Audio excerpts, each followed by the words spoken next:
All right. Can everyone see my screen and something that says the recording has started? Right on.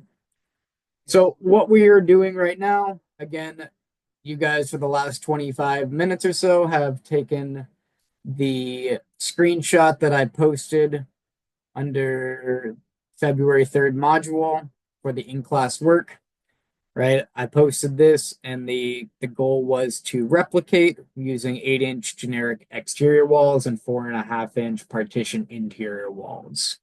The exterior dimensions are center to center, and the interior dimensions are edge of wall to edge of wall.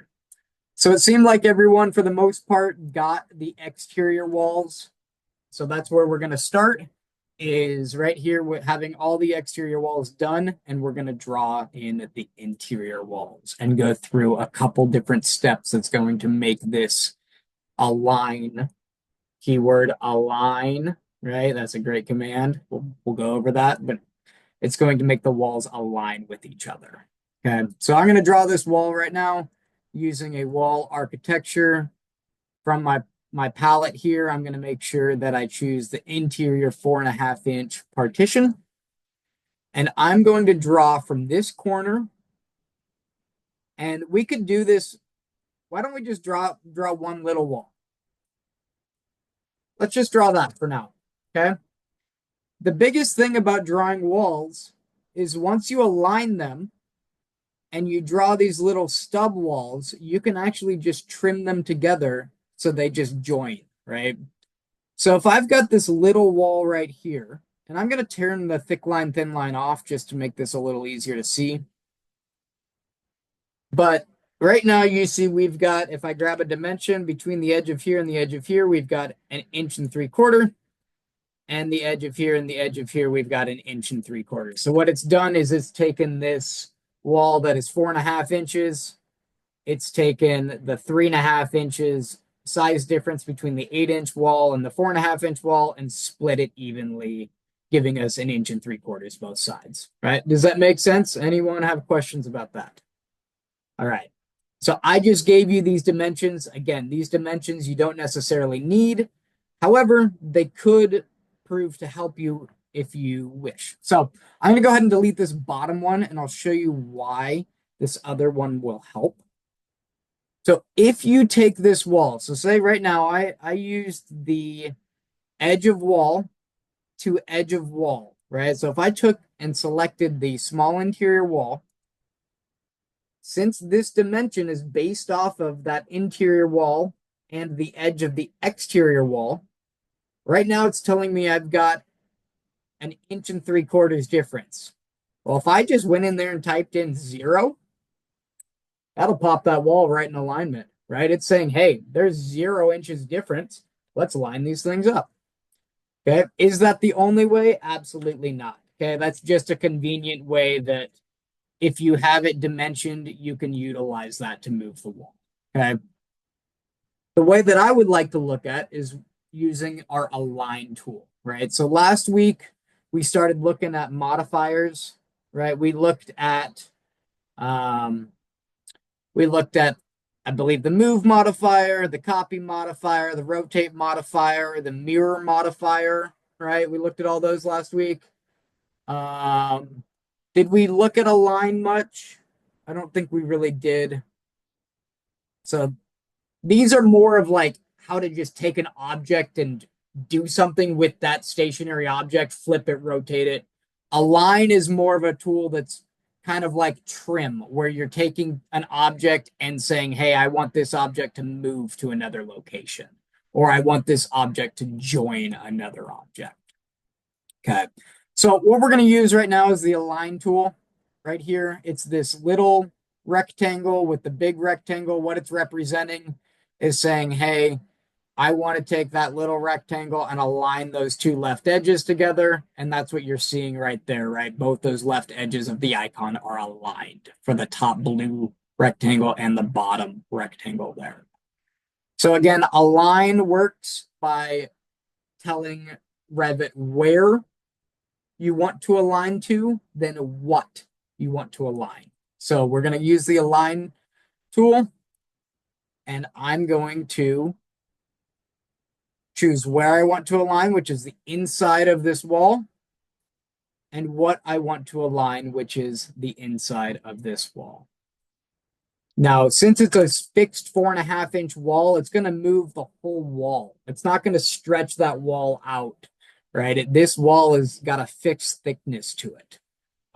If that changed, right, we can look at different parameters and stuff later. But if this was a flexible parameter, one side of the wall may stay and the other may move. This is a constrained parameter saying, hey, this is 4.5 inches. I want it to align to right here. The whole thing's going to move north to make that happen.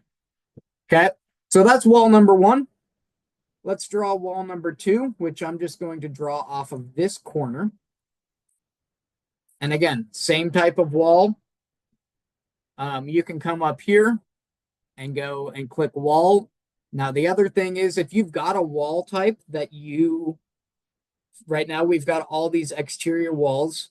And in order for me to draw this first interior wall, I needed to choose that, right, from my menu. Say, hey, I want to draw this and specify the type. Once that is drawn, you can right click on it and do what's called create similar. Okay, so you don't always have to go back to your ribbon if you're creating objects that already exist on the view in front of you, right? So if I just click this create similar, I can just go ahead and start drawing a wall off this corner. And again, I'll just draw it 4 feet long, hit escape. And what are we going to do now? You're muted, Adam. Probably want to hit escape again. Okay, well, okay, hit escape twice. Okay, once we're out of the escapes, yes. Once you're out of the escapes, what do we want to do to make this wall look like this one? Use your align tool. Use the Align tool. There you go, right? So align and trim are my 2 favorite tools, and we're going to use them back to back right now. So align AL on your keyboard or this under your modify tab right here. Okay. We're going to align where we want, then what we want. Super simple, right? You could also, how else could we get this here? Not using the dimension and not using a line. What would be another way to get that moved over to the edge? You could click and drag. You could click and drag. I would say that is probably the least reliable option. Okay. Yeah. Being that depending on how far you're zoomed in or out, it changes how far it drags. The other thing is I could have this be 1/8 of an inch off.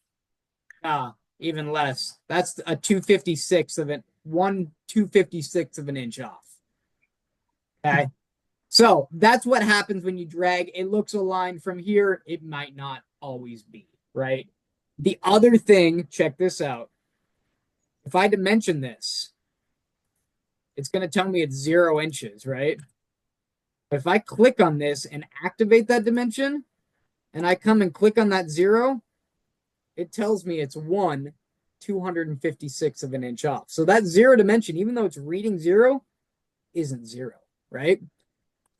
So I made it 0. They're aligned. Okay. How else might we put this edge to edge? Move command. What was that? Move. Using move. Move. Absolutely. Okay. Move is the basic of basic commands. And not only can you do move, ultimately move, when you click and drag it, Adam, you're moving, right? That's all you're doing. However, you're not moving with a base point, right? We don't have a specific place that we're moving from. If we use our move command and we choose the corner right there to the corner right here, got it, right? So 3 different ways. You could dimension it and make it a 0 dimension. You could align it together. You could just use your move command. And 4th, you could just drag it over, but we see where that gets us. It's not always as precise as we would want it to be. Especially, now I would say, Adam, if you had a wall that is like this, that is the same size as another wall, and you move it, and that center line comes up, you're okay. But since those two walls were different thicknesses, it's not going to populate that center line, right? So, or it's not going to populate that edge for you, saying it's, hey, here's an auto alignment tool.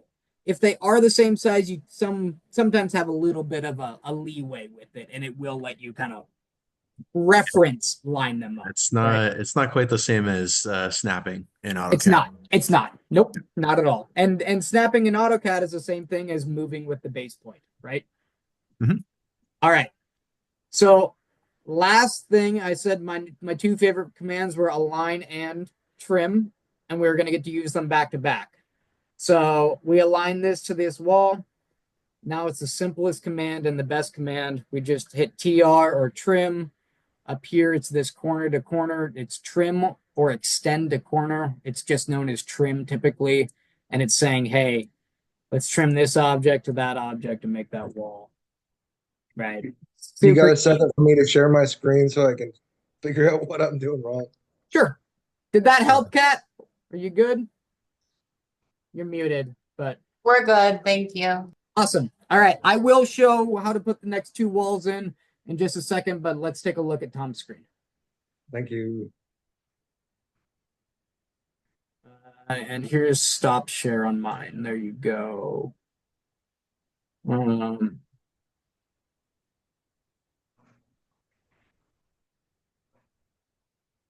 You got it? Yeah, I got it. All right. So I entered all these in right, and I'm assuming I did something wrong when I was trying to enter these interior walls. Well, you may have what you did is here's what you did. I can almost guarantee you this is what you did. What I think you did is you put those interior walls in center point to center point, right? Oh, And then you aligned the exterior wall to the interior, not the interior wall to the edge of the exterior. oh, shoot. Okay. So can you just undo a few steps and let's go back and Yeah, 1 second. Sorry. you're good. Now, just FYI, if you click that right caret just to the right of the undo button, there's a little caret. There's a little black. So go back up to your undo button. Yeah. Just to the right of it, just barely to the right. Nope, not even that far. Right there. If you click that, it'll provide a drop down. Then you can actually go back a certain number of moves. So, like, you could go back to the last time you tried to align that wall. So here. So, like, one more. Right there. Perfect. All Oh, right. cool. All right. So now you're back to 6 foot, 8'6". You've got 8'6". That should be 8 foot, but not a big deal. Click that top wall. Here. Yep. And then I want you to type in 8 foot on the left-hand side, the dimension activated. So go to the dimension right there. Exactly. Click into there and type in 8 and hit enter. Now you're going to need to move the other wall as well. So go ahead just to the right. That's fine. Not that wall, but the one just down and to your right. So the one that's connecting to that one. So right there, perfect. Click that one and make that one 6 feet apart. So go click the wall itself. That 5'6" activates. Go ahead and click into there, type in 6. And now you should be back to, you're good now. All right. So what we want to do, I want you to zoom in on that bottom corner. This is really important that we get this in the right spot. Over Okay. here. Nope. I want the bottom left corner right there. Where the two walls join. Yep, right Okay. there. Zoom way in there. Yes, sir. Okay, perfect. Go take your thick line, thin line off. So up there at the top, there's a button that looks like a doghouse. Yep. 2 to the right of that, there's one more to the right. Oh, shoot. Just hit escape. You gotta, okay. Now click that button right there. Okay. So that's going to make it a little easier to pick the right spot. So what I want you to do is hit AL on your keyboard And then I want you to go again. You're going to pick where you want to move, then what. So I want you to go up and to the left and pick that exterior wall, the north side of, there you go, right there. Now go pick the interior wall, the north side of it. Oh, nope, that's the south side. There you go. Now you've aligned. See that? Now zoom out. The exterior wall didn't move, but the interior wall moved to that edge. So now we want to go again where we want, then what we want. So the exterior wall first. There you go. Then that interior wall. You got it. Okay. Beautiful. Now you're Thank back now you're back with us. Okay. So the biggest thing is you're just clicking the lines in the wrong order. And Gotcha. it's depending on what, if you've come from a different CAD software, you may experience a line being used in a different manner. So like a line works backwards in other programs from this. So Okay. not saying that that's what's going on, but like just saying that that does exist. It is in other programs. It's what you want to align, then where you want to align versus where, then what. So, all Okay, right. well, thank you. I'm Thank- gonna stop sharing. Thank you. I appreciate it. Thank you. All right, so we're going to go ahead and do the last couple interior walls, and then we're going to look at adding a few more items to this drawing. All right, can you see, what screen do you got? You got my Revit screen? Yeah, This one here? Yes. Yep. we got it. Right on. All right, and I'm going to move this little guy. So could you real quick show us how to change it from the thick lines to the fine lines after you've got the dog done? Absolutely. Absolutely. I forget how to do that. I've been searching everywhere. I can't find it. It's this top button right here. So I want you to go find the doghouse Copy. and then two to the right. And it's this kind of like staircase looking thing where you've got thick on the left, then a dividing, then little thin to the right. It's this guy right here. Copy. Thank you. I don't know Got if that, you got it? Yes, sir. Got it. Right on. So yeah, that's thick line, thin line. TL is the keyboard shortcut for it if you're a keyboard guy. So thick line or thin line, either one is kind of, TL is an acronym or an abbreviation for it. So it worked. So I'll use that if I need to swap between typically because I hate going up to the menu. But all right, so let's go ahead and draw the next two walls. Again, same basic thing we did before, right? Except this time, I guess we got what? We got three walls left. We've got two walls in here and then one that's going across. So let's go ahead and go to the architecture tab. We're going to draw the two walls that are coming off the corner of other walls. So that's going to be this one right here. Again, we're just going to draw this and it goes straight down and intersects. And this one right here goes straight across and intersects. So pretty easy, right? Now we just got to get these walls to align using our align tool. Where we want, then what we want. Where we want, then what we want, right?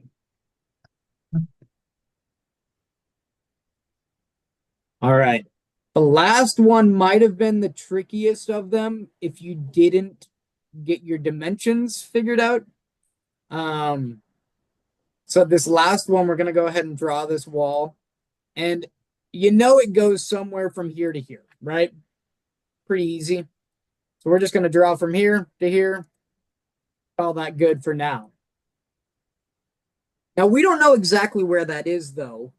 Right now, I could try to move this around and I guess it kind of gives me, actually it does give me a 10-foot line right there, right? So one of the times that reference line or reference dimension actually works out, right? However, I wouldn't count on that, okay? And I also, Sorry, did you just plop that line in randomly? I missed that part. I just plopped this wall in, yeah. So I just went here, clicked wall, and I'm going to draw a basic wall somewhere over here to somewhere intersecting this wall, right? Okay, So you didn't type anything in. Okay, thank you. I didn't type anything in. No, when I clicked on it, it brought these dimensions up. as again, but these are just reference dimensions. Now it does work out that they are useful for us, because why might they be useful for us right now? What have we done to the dimensioning style on the interior dimensions? Edge to edge. Edge to edge, right? And that's what Revit is looking for when it sees interior stuff. So that's why this wall is actually coming up with a reference dimension that would give you the edge to the edge, not the center line to the center line, right? Whereas exterior walls typically are going to be that center line to center line, or maybe even exterior to exterior, right? But you don't want to count on those automatic reference dimensions or the temporary reference dimensions being right, because it could be right. It could also have do something. Maybe it accidentally grabbed a grid line, right? There's so many other variables that we don't have in here because we don't have backgrounds. But if we had backgrounds, if we had full grid lines, if we had, reference planes, there's all types of things that this temporary dimension could be trying to snap to. Okay, so that's why we like to make sure that we put a real dimension in and actually show that this is 10 feet away. So to do that, what do we need to do? We need to obviously go to our annotate tab, go to our align dimension, right?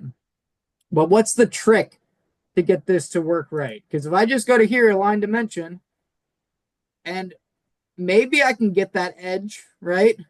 But if I'm zoomed way out here, it may not give me the center that I want. Maybe it does give me the edge, right? But tab, right? If you can't get that edge, tab until you get it, right? Click it. Let's go to the other side, and we'll set that dimension. Now that dimension's in there, when we click this wall, the dimension should activate. However, sometimes Revit doesn't like to behave the way that we want it to. So, since that dimension didn't activate, but we know it needs to be at 10 feet, what can we do? Click on the Oops. dimension. Huh? You could Click use on the the dimension. It's not working. We could do this. I don't forget about the temporary dimensions. Okay, I want you to forget they're there. Right now, normally this would activate. Right when I click that wall, normally this would activate and allow us to just click into here and move it to type in 10 feet, and it would move it to 10 feet. However, sometimes Revit doesn't behave the way that we expect it to. So what might we need to do to make this dimension actually read 10 feet? If you select the wall, it'll like highlight and then you can enter it, like key it in. I understand that, but this not working right now. So there's Oh, sometimes that sorry. doesn't happen. I can't see that's not activating. Okay, About the I know move this tool. one is over here. Don't worry about it. I know that one is. Don't worry about it. Okay, the move command, right? We know that this should be 10 feet. This is 9.6. I can go ahead and just use my move command, MV, and move the wall 6 inches north, right? So sometimes you may or may not get that dimension to activate, and that is real life. It happens all the time because of the way something might be locked in a file, the way that I don't know why. I can't explain why sometimes it works and sometimes it doesn't. Like, because I could probably do this, click that wall, and that worked, right? It was the exact same command, edge to edge dimensioning, but this one, for some reason, won't activate, right? So sometimes you got to outsmart it. Sometimes just doing a little math, right? You know it needs to move 6 inches. This is why there's 3 ways to do it. There's more than 3 ways to do it. You could always do this too. If you didn't even know what this was, we could take this, align it to here, join elements, whatever, and take this and use my move command and move it and flip back. Or maybe I want to probably move it to here, right? So move this to there, and now I can move the whole thing 10 feet, right? And then I could then join back up. Okay, so maybe the dimensions work for you. Sometimes they may not, right? So just now this time it works, right? So it's all depending on what you grab, what moves, right? But sometimes you just gotta I don't want to play around with that. Oh crap, this isn't working right. And try to redimension 100 times to get the right spot when I know I could just move it 6 inches, right? It's going to be close enough. Do I care if it's 1/256 off that's rounding off? No, I don't, right? But to be exact, you could always come in here if the dimension activates and type that in, and it will be that dimension. All right. Sweet. Any? Yes. Oh, you're good. Okay. Any questions before we move on? Is there any? Does everyone have these 5 interior walls along with the? I guess is it 5? 1, 2, 3, 4, 5. Yeah, 5 interior walls along with all the exterior. All right. So what I'd like to do at this point is go ahead and utilize what we drew tonight to work from. So we're going to keep working on this. If you don't have all of this done, please try to revisit the video. We're going to drop some walls, some doors in, some windows. We're going to be dropping a few things like we have, but we're going to be using a few other modifier commands to just help us out a little bit. Okay. So please follow along if you can. All right. So let's go ahead and drop. First things first, let's get access into these rooms. Let's bring some doors in here. So I'm going to go ahead and click this door, and I want all of these just interior doors just to be these we'll just go like a 30 by 80, right? Something's pretty small. And I just want to go ahead and drop in 1 door to start with. Okay. Now, right now, temporary dimensions are telling me, hey, I can put it here. It's going to be centered.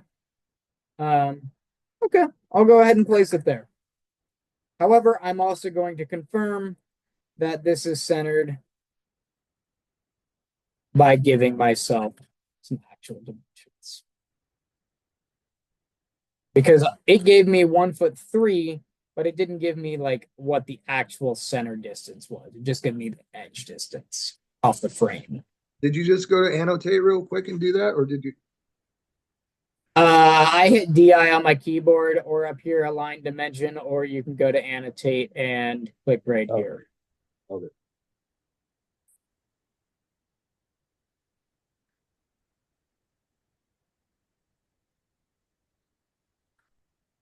So now, well, maybe I don't really want that centered.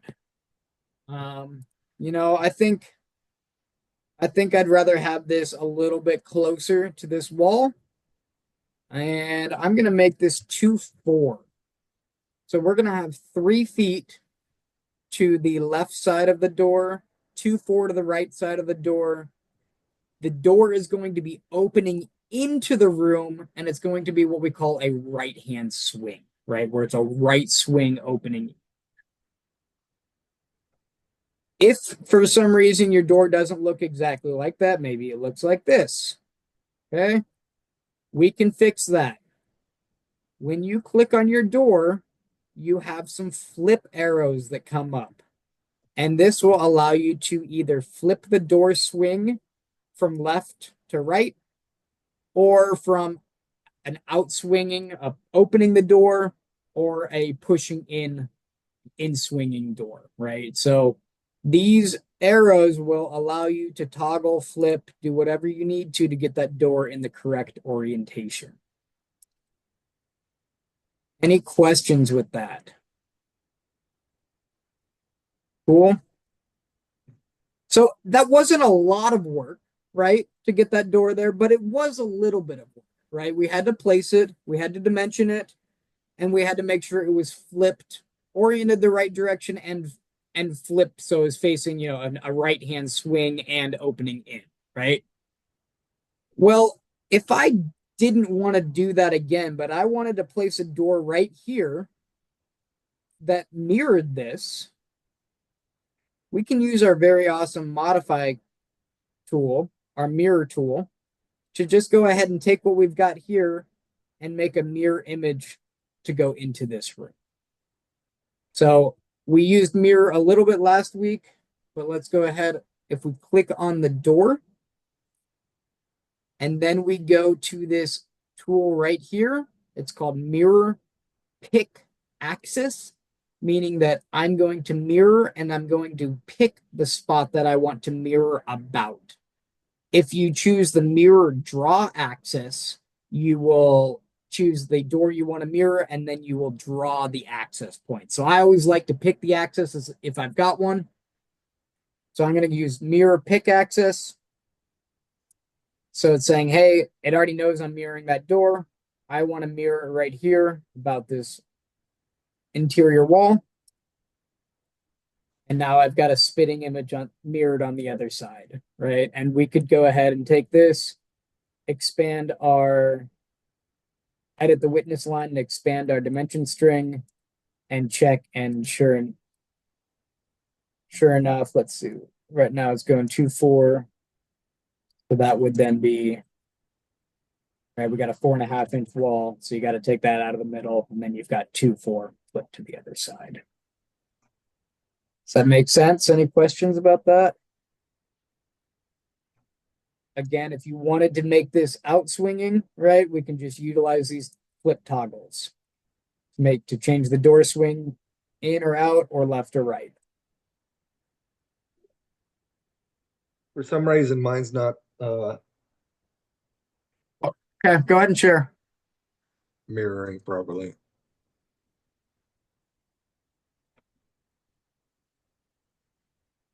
Is anyone else having issues with it mirroring over the center line? Well, that's because you put it. Okay, so that's not the door. We're working on the door that's on the wall to the south. So if you tried to mirror right now, there's no door, there's no wall for it to mirror and host to. I picked the wrong door or the one You picked the wrong- wrong wall. Yeah, Oh. we're on the wall south. So grab another one. Or you can just grab a new door. That's fine. Right click on that door and I'll show you. Or you can do it that way. That's fine. Right click and say create similar. And then go now drop it on the south wall of that room. Nope, keep going down. Down to your left. Left. Right there. To your right. Right there. That's where you want it. Oh, I'm sorry. It's all good. So now hit escape.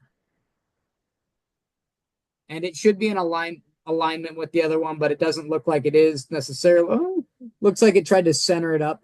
So again, let's put some dimensions in there and make it 3 feet from, so DI on your keyboard or align dimension.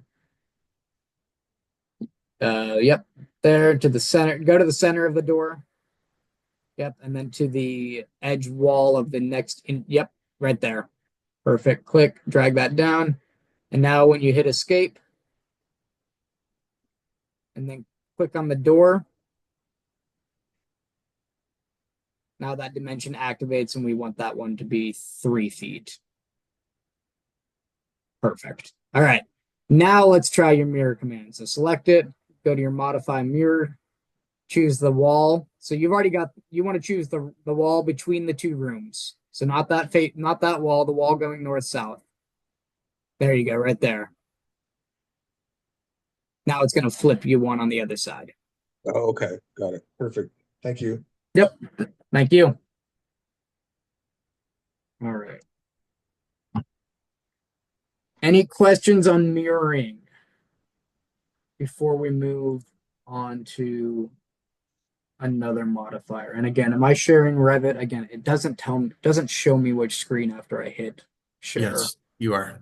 Normally it highlights it yellow and it's like, hey, I'm sharing the screen. Yeah, you get like a green border or something. Right.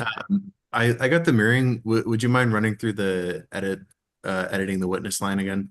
Editing the witness line, absolutely. Cool. Yeah, So- that's pretty slick. Mine looks a little different. Okay. You've got that Yeah. dot. I got the little piece in the middle, which that dot Yes. is just representing, that's the new style that they're doing when you pull something out. Ah, Right. So if we go to DI, right, to dimension it, Mhm. 1, 2. Now this is where we stopped originally, right? I went ahead and then clicked edit witness line. I selected this one and then saw, oh wait, our first one is coming from the left side of that wall, right? So I could and it's going to change my dimension. I could, if I wanted to make these equal, deselect this one and choose the center line of that wall, right? And those are going to now show equal. But what I did was I then just added this side of the wall as another witness line. Okay, and once you click one spot, you can continue to add them or subtract them by clicking right over that line again. And then if you click into any blank space, once you've got that, I just went here and I grabbed this node to drag that text out of there. And then it shows me that 4.5 below, so it's not as messy. Cool. Yeah, we got almost the same thing, but you get the fancy dot. So You don't have a fancy dot on yours? no, I thought maybe if I drug it a little farther, well, I don't know. It did it that time. It's got the dot now. Yeah, I had to move it rough guess like 3 feet away, and then the dot appeared. So not So here's the thing. I always move out and back in. So by default, Mhm. that was just my first move, probably moved it to here. I always go big and then shrink things up. Like that's always my move, is like to overdo it and then come back. Because if you try to get it precise from the first time, a lot of times the leader won't come out right, or like it'll look like this. So I just like to make it big and then shrink it back to what looks happy, right? That's so slick. It is slick. And editing the witness line is a super cool trick that you can do to any dimension, right? To go ahead and continue to add or subtract another witness line, right? Yeah. Okay. So let's go ahead. We've got 2 more rooms that we need to be able to get into, as well as getting into the house, right? Or the front door of the structure. So we used mirror here, right?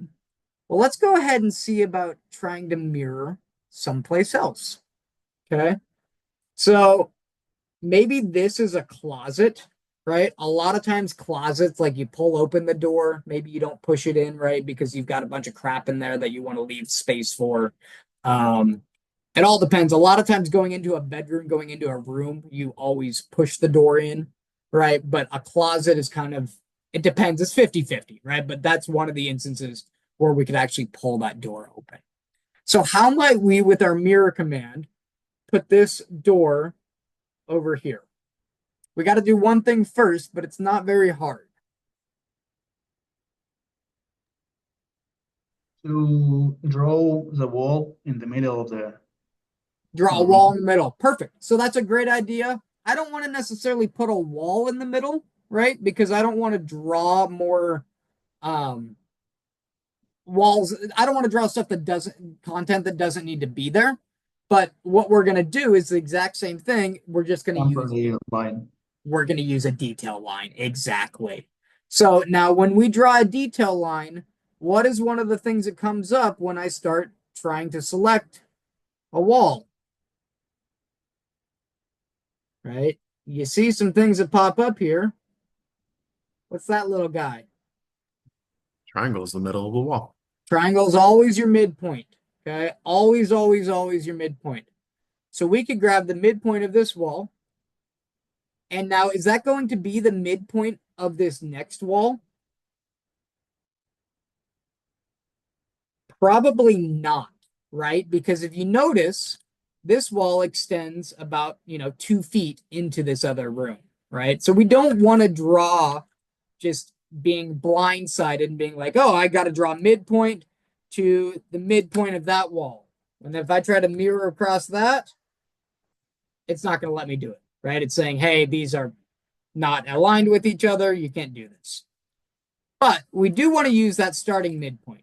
So if we just utilize this starting midpoint and draw just either straight across or to a perpendicular object, right? Which is right in this case, nearest and horizontal. Okay, that's going to keep that perpendicular. And now I can utilize that line to mirror across. Okay, I just used my quick MM command But again, up here, select your Right. door. Remind me again where we find the detail on the ribbon. Detail line, perfect. Let's delete it and start one more over. So detail line. So I want you to think about what you're doing with a detail line.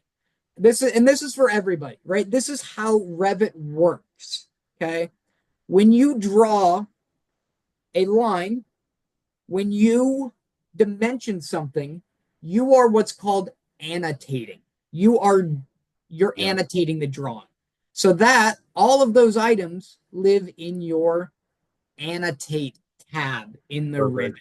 Okay. Thank So you. Revit is it's designed to be pretty straightforward as far as I'm going to put this in a location that you can find based on its purpose, right? So architecture tab, we draw walls, windows, doors, we draw stuff like we're going to build a house.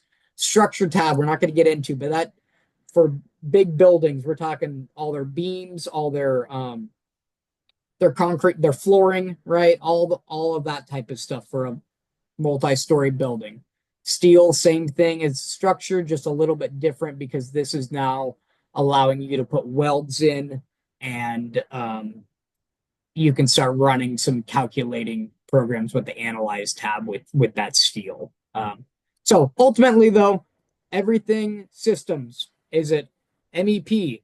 Anything that's MEP, mechanical, electric, plumbing, that's in your systems tab, right? Your insert tab, are we bringing in a Revit file? Are we bringing in another drawing, a coordination model? That's going to be in the insert tab, right? So it's pretty straightforward where things live. But yes, right here, annotate tab, right? And right here, detail line. Can anyone tell me the difference between a detail line and a model line?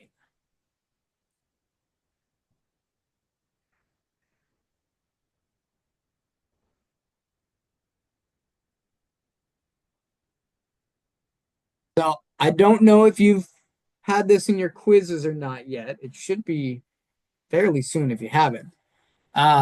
Detail line versus model line. So real quick, anything that you're detailing, if we exported this out and I said, here's my model, I'm going to share it with you, and you download my 3D model, it's not going to bring in a detail line. It's not going to, that's just for me to work with. A model line is a line that actually is going to export.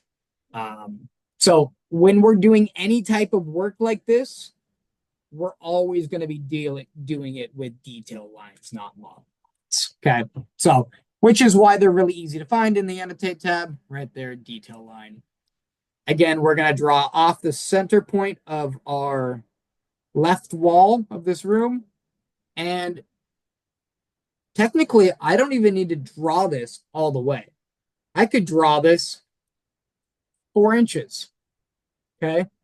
All that matters is that this line is coming off the center point and it's perpendicular to that wall. So I could take this now, use my mirror command, select this line, and it's still going to put it in the same spot, right? That line doesn't need to be extended. All it's looking for is the plane to flip. Does that make sense? So don't be too concerned that your line isn't, all you really care about is this line is straight coming off of whatever point you're coming from. You don't need to make sure it intersects perfectly with whatever else you have.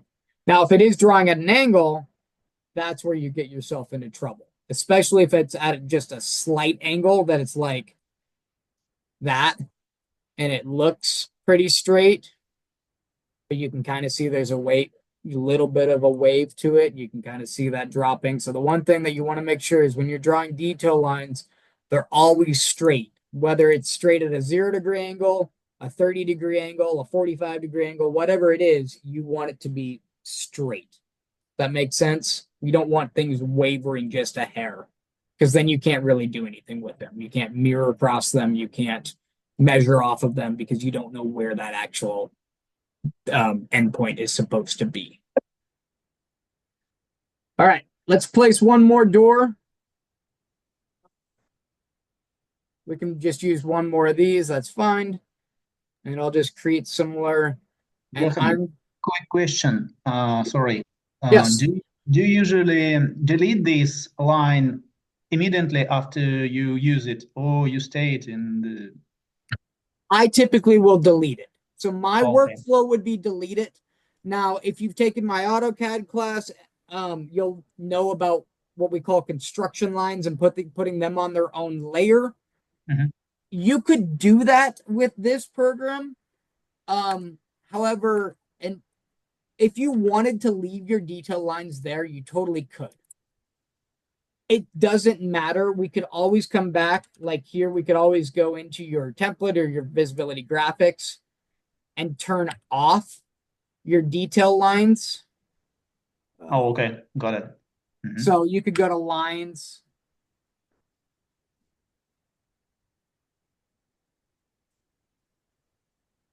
You could turn off lines, and I think it's going to turn off. Will it turn off detail lines there? It does. So you could do that, turn off lines, turn off detail lines. Mhm. Okay. But my typical thing, if I'm using it just to mirror across, I will just delete it right away. If I'm using it as a spot that like I know that this is 2'6" away, I might leave that, right? Maybe I'll have something here that references 2'6", and I might want to, if I'm utilizing it, I might leave. But if I'm just using it for a quick flip something, reference it, first thing is I typically will just pull it, right? There's no Okay. reason to keep it. Got it. Thank you. Great question though. Thank you for bringing that up. Now, if for some reason you were in a work sharing project, which we've kind of talked about a little bit with, and you should have looked at that with your BIM technology focus, right? Once you get work sharing, you have what's called, and I'll I don't have a project open. But you have what's called work sets. You could, in theory, use a work set for construction detail lines and then turn that off, just like we do in AutoCAD. But realistically, there's so many better ways to measure, and like if you need it, use it and then wipe it. That's kind of my theory on it. All right, so let's go ahead. Let's place one more door. Let's go ahead again right here, just create similar, and I'm just going to go ahead and place a door roughly a foot off of that wall. I don't care where this door lives. Okay, you can put it wherever you want it. You can flip it whatever direction you want it to. Okay. And then last but not least, let's go ahead and put a front door in, but let's make this front door a 72 by 84. That's a little big for the space. Let's do a 68 by 84. That should barely fit. Yeah. Let's do that. And then we will use our align tool to center this up. So we can actually find, maybe we need to draw a line between here and here. Maybe draw a line off the center point there. You wanted to swing inside also, right? I will have it swing inside, correct. When I drop it, I'm not typically concerned about the swing. So my first thing is typically drop it. And this is for a window too. Window, door, drop it, get it located in its right direction or in its right location, and then worry about which way you want to flip it. Because these flips all don't depend on, they're all going to keep that door centered, right? They're not going to move it left, right. It's all flipping around centered. So if you go ahead and spend the time to get it in the right spot, then you can flip it later without any consequences, right? You definitely could, if you like to flip it first, by all means you could, right? And maybe I think this is a little tight. So let's go ahead and take both of these walls and let's make this a 12-foot distance between center and an 8-foot distance, right? So again, to do that, we could do it by taking this wall, moving it 6 inches. We could take it, if these activate, go ahead and just click into the 8'6" and type in 8 foot and click enter. And same thing here. We'll click into here and type 12 foot. Sure. Now we've got a little bit more breathing room for that door. What size door was that again? I'm sorry. It's because a 68 by 84. So it's like the Oh. smallest double, well, 80-inch tall. So it's not the smallest height wise, but it's the smallest width wise double door.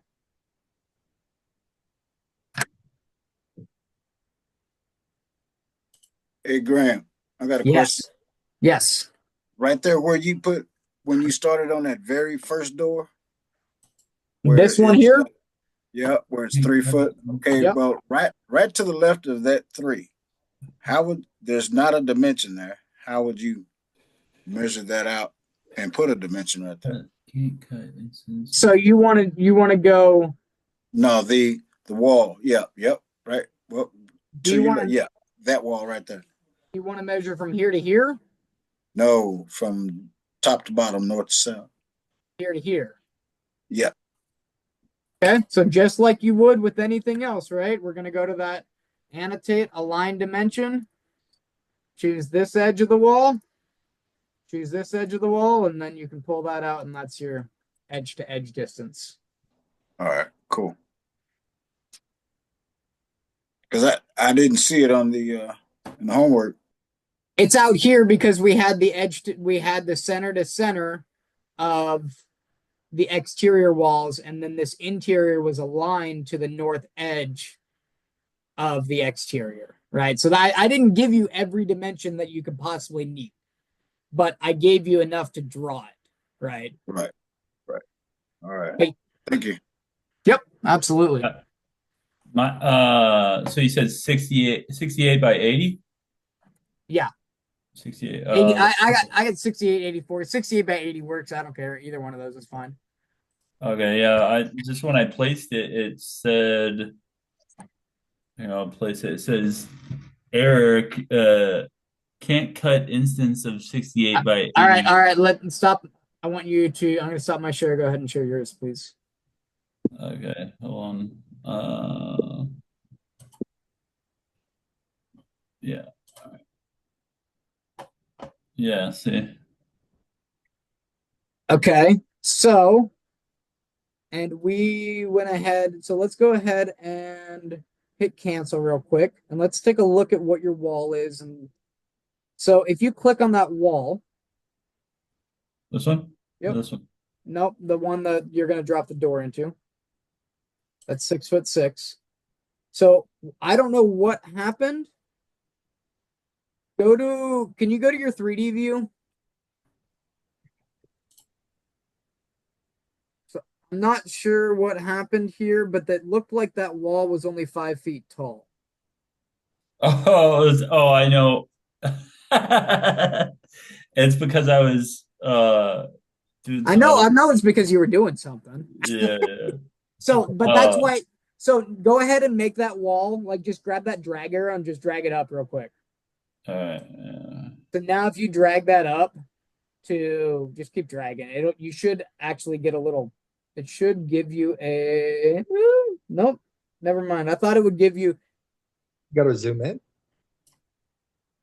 it should give you like when you hit the same height as the other walls, it should give you like a little snap reference, but whatever. Let's just go to the left-hand side and look in your properties and then just go to head height, go to 10 feet. Just type in 10 feet there where it says 12'5" and Yeah, 20. it looks like all the exterior walls are 5 feet. yeah. So Yeah. what you could Maybe do, that's you why could it's just, snapping. why don't you just click on that and then, so right click on your pink wall that you've got right now. Yep. Select all instance visible in view. I don't know if we want to do that because you got other things going on. Hit escape, hit tab, hit escape once. Okay. Hit escape once. Now hover your edge of your wall and hit tab. Oh, no. I'll hover it. Okay. Hit tab. It Yeah. should grab. Now click. Oh, you gotta select them all. Hit tab. Now click. There you go. Now go where it says head height. Just go. Just type in 10 feet where it says varies. Oh, where is it? Right underneath unconnected. It says Yeah. varies right now. Oh, okay. So just type in 10 feet and all of those walls will go to 10 foot. You got to delete the varies. You can't. Oh. There we go. Now, when you try to drop that door in, it'll say, I can drop it. It's saying, I couldn't cut this because your wall wasn't tall enough for me to put the door. Oh, okay. So now try, just drag that from there, and then you should be able to place it in 3D. Yeah. And there you go. It'll cut in there now. Oh, what? I don't know. You got something going on with one of your heights. Oh no. Hit What's cancel up real with quick. What's up with his walls to the north there that are on the plant view there impeding into the walls to this? Do you Are see they that? are they really 10 feet? No. The problem is the length of the wall. You see, it's 6 inch So it's- and 6 feet and 6 inch. Yeah, and it but should I be was able to 7. drop mine at 6'6". Then we widened it after the fact. But I was able to drop. Can you drop it in plan view right now and try? Oh yeah, maybe that'll work, huh? Oh, hold up. What is it? Hold up. You've got some. Okay, go ahead and drop. What is it? Is it gonna let you do it? No. Nope. Try widening it to 7'6". So click that each of the wall. Yep, go ahead and click that wall. Yep, that one. And your 8'6" will no, not the 7'10". Go down to the 8'6". There you go. Click into there. Then type in 8 feet for that one. You got to click into it. I don't think it's Yeah, all. yeah. And Okay. then same thing with the other one. Make that one not that dimension. Yep, that one there. Make that 12. And then let's see if that allows you to drop that door. Oh, not 132. Oh, jeez. Cancel. Yep. My bad. It's all good. That Click one. that wall. There you go. Yep. So just 12. And you don't even need feet or anything. Just 12 enter. It'll work. Okay. Now try to drop that in. Let's just see if you have it. If not, then we'll take a look at it. I'm not seeing the very edge of your screen for some reason. Like the left edge. And what's going on? I wasn't seeing the very left edge of your screen, but I can't see exactly what it says, but you've got an offset of 1 inch, it looks like. Hey, did that drop it? It looked like it worked. It worked, yeah. Okay, hit escape. You're good. Okay. All right. Hit escape again. You'll get out of it. Right on. All right, sorry. No, you're good. All right. So then let's go back. This is a great time. Let's go ahead and do this. Let's go ahead and take break right now. We'll meet back at 7:35, so 7 minutes. And then we're gonna look at some windows, some elevation views, and some more modifiers.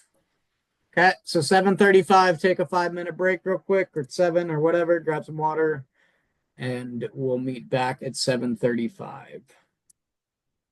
And if anyone wants to just hang out and has questions, I'll be here. I have a question. Yeah. If I could share my screen with you real quick again about There you yeah.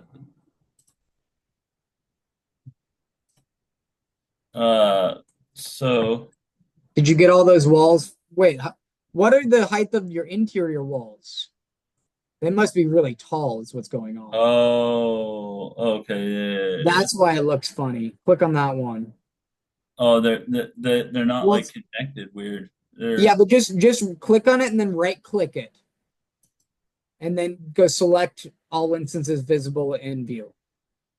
Because we haven't used these walls yet. Oh, okay. It's going, so what's going on? That's going to level 2. And you've got level 2 at 12 feet. So they're 12-foot height. They're 12-foot walls, is what you've got. Yeah. So that's fine. So Okay. How do I change that? I can't change it right here though, or you can just click that up to level 2. And then can you go to unconnected? And then type in 10 right there. oh man.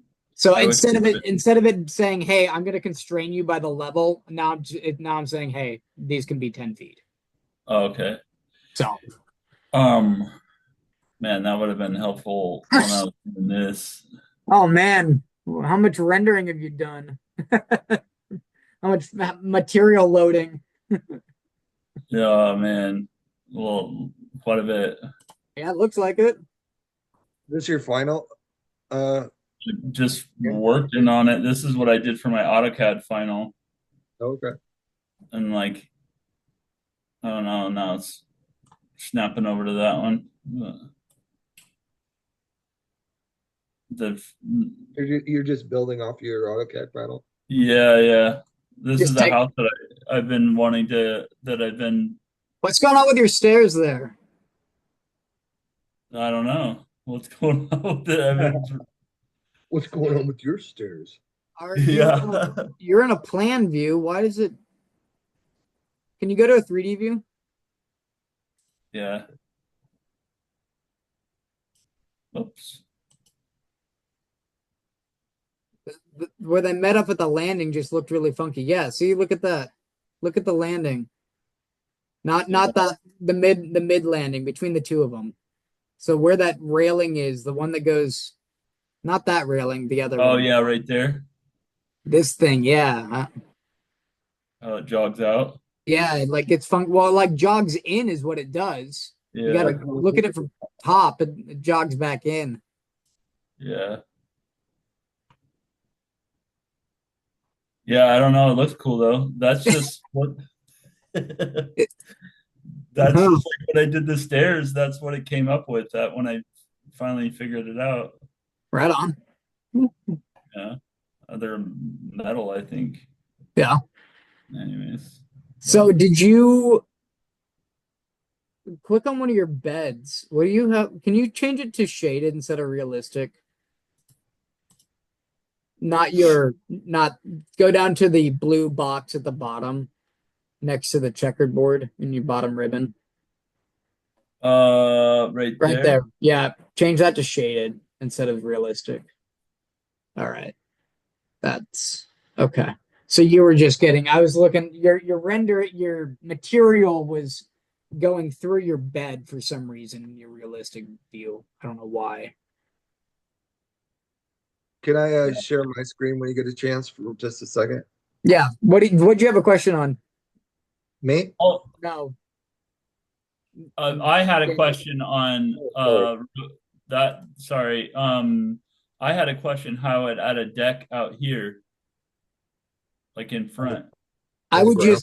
I just make it as a another floor right in front of it, and you could change the floor type. Oh, okay. All right. I'll talk to you about it more about it later. But Okay. Yeah, looking good though. All right. Who wanted to share? That was me, just real quick. Okay. Yeah. Let's see.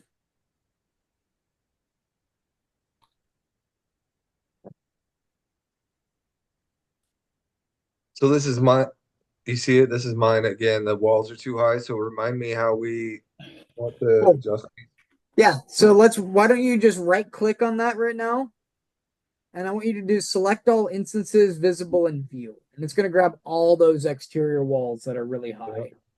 Okay. Now, if you scroll up in your properties, they're probably all going up to, okay, perfect. They all have a different height. So right now it says unconnected, which is Yep. fine. It's saying, hey, there's nothing that's constraining them. They're not like hosted to level 2 or 3. So you can just go ahead and click in where it says varies, delete that varies, and type in 10 feet. And it'll Okay. put all of that at 10 foot for your top height. Then it'll say right beneath it, once you hit enter, apply. Perfect. Oh shoot, I need to But do it to the interior walls. okay, so now hit escape. Hit escape, grab that wall, do the same thing, select all instances in view,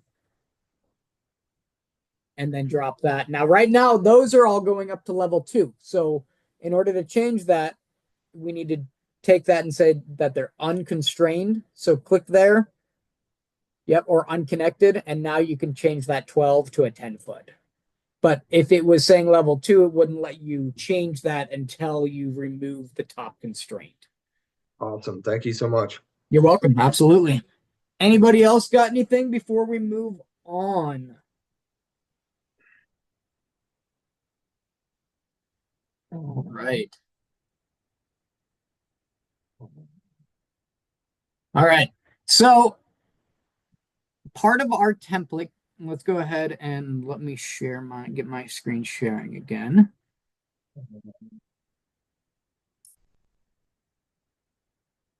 Come on. There we go. Share screen one. All right. Has everyone got it? We're in the process of getting it. Yes. Right on. Okay. So what we're going to do is we've looked at these section views a little bit. We've seen them. We've looked at a few windows inside of them, right? We've taken a look at a window or a door and then looked at it in section and saw it in the elevation profile, right? What we're going to do now is something that we removed from the project template originally, and we're going to add back to it now. What I want you to do is I want you to just take these section views or the section, your working sections, and just move them out of the way. We're not going to utilize them right now. We'll get back to using these when we start working on some stuff, but for these exterior elevations, we're going to set up some elevations for it. So what I'd like to do, get those out of the way, and I want to go to the View tab. Again, this is the View tab. It's about the 10th tab over in your ribbon, something like that. 1, 2, 3, 4, 5, 6, 7, 8, 9, 10, 11, maybe. And what we're going to be doing is we're going to be putting in some elevation views. Now, does anyone know the difference between an elevation and a section view? Yeah, So- elevation is a height, and a section is just a section of a certain like part of the building or like of the kitchen or whatever, you know. Okay, yes and no. I would argue that both a elevation and a section view are both height views, right? They're both views that you're looking, right? So they work very similarly to each other. One of them, however, typically will call out one wall, maybe, right? Or it will call out a specific location, and maybe you're only looking at one spot, right? But typically, an elevation view is used for two things. One, an exterior elevation, or two, an interior elevation of a room that we want to provide views of like all four walls. Okay. So what we're going to put in right now is what's called an exterior elevation. And it's called exterior because it's going to live outside of the building, right? It's the exterior of the building. So I want to go up to this elevation, and we're going to be using this basic elevation right here called not the framing elevation. We're going to be using the normal one that looks like a house. Okay, not the one that looks like a section head. And when I click on this elevation, by default, it kind of understands where you have some stuff drawn. So when you place it, Revit in the last couple of years is like, hey, I know what direction to place this view. Okay, cool. What we want to do is we want to place 4 of these views outside of our building. One on the south, one on the west, one on the north, and one on the east. And you'll notice by default, right, it automatically has some type of an arrow pointing towards the building, right? Has everyone got that coming up on your end? Okay. Now, when we click on this elevation, there's actually more to the story. So right now we're seeing a single elevation. And if we click on this arrowhead,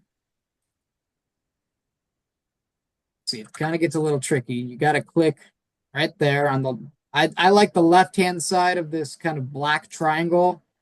And when you click on that, you get this blue dashed line that shows up. Okay. So what that is what we call our far clipping offset.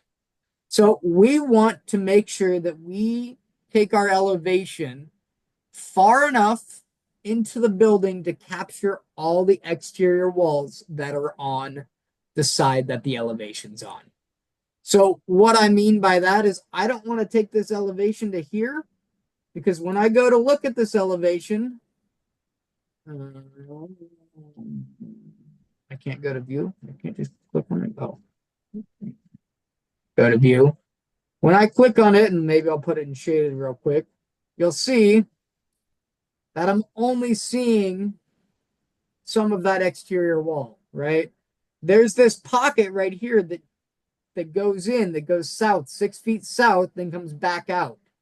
That this wall right now, even though I've got it selected, I don't see it, right? Because I'm not viewing far enough with my far clipping offset. So when I click on this section head, or the elevation head, and I get this blue line to come up, I want to drag this so all three, 1, 2, and 3 walls on the north side are captured, right? It's viewing all of that. Now when I go to that view, you can clearly see all 3 of those segments, 1, 2, and 3. How do you go to the view? You go to the view by there's a couple ways to go there. The easiest way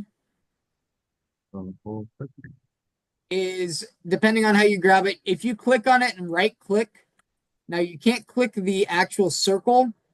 You have to have this triangle selected and the blue far clipping offset showing. But when that's showing, you can right click on that and click, sorry. You can right click on that and say, go to elevation view. So that's the shortcut way to get there. The other way, we're going to name these all in a second. In our project browser on the left-hand side, we are going to have these elevation views. Okay. So let's go ahead. Sorry, your view have different colors, but mine is all white. Mine too. So when you go to elevation view, Oh, that's because I made it shaded. Sorry. I just did that so you could see it. So real quick, what I did here is when I went to this view, go to view, mine started out like this. I went down here and changed this model display to shaded just so you could easily see that we're now seeing those walls. oh, okay. Okay. Yeah. Thank you. Yep. And we'll work on building a template in a minute for these elevation views that will assign them all to be shaded and all look the same. Okay. So a little bit of housekeeping work for us in a second, but for now, what I want to do is I want to go ahead and click on the elevation head of each north, east, south, and west, and make sure that this far clipping offset is viewing far enough to capture all of the exterior walls on that side of the building. Okay, so right here, this one automatically was already in there. Good to go. And then the other, last but not least, we want this capturing to this edge far enough to get in all of the exterior edges, but you don't need to bring this all the way through the building, right? We're just trying to capture the exterior with these elevations. So you don't need to bring this farther in. And if we change it to wireframe, all of a sudden we're seeing that door in there, right? We don't need to see that far. We just want to see the outside wall. So, Graham, would you be trying to catch that wall to the right of the front door Absolutely, you on would. the east facing? So, that's a Or good is that question. too Yes. far? No, Like too no, deep? nope. I think that's a good question. That's still an exterior wall on that side, correct? So yes, absolutely. We would want to bring it to there. We wouldn't necessarily want to bring it to here and catch that door if we don't need to. But very good, Adam. Yes, we want to capture that wall, that portion of the wall as well. Okay. So same thing. same thing on this one, right? We're going to capture not only this wall, this wall, this wall, this wall, but we also want to make sure we capture all the way to the back of this one that's 6 foot deep by 4 feet wide, right? And then last but not least, I'll go ahead and adjust this one to make sure. Now, this one is where it gets a little tricky. And I would say at this point, you should only capture these 3 walls. Don't try to take it and capture this extra. We can take a section or do something different for that. But this is a little farther than I'd like to try to view that for now. Thank you. All right, thank you. Does everyone have that set up where you've got at least some of your, or at least most of your walls captured, right? Again, this one, maybe I want to get farther in. Again, it's judgment call right now. There's not a right or wrong answer to this. Okay, we're just trying to get you to get some views built and understand these elevations. Hey Grant, I was scrambling trying to plug my computer in, so I missed a little bit. Can you just share? Can I share my screen really quick so that we can make sure I have the right? Sure. Thank you.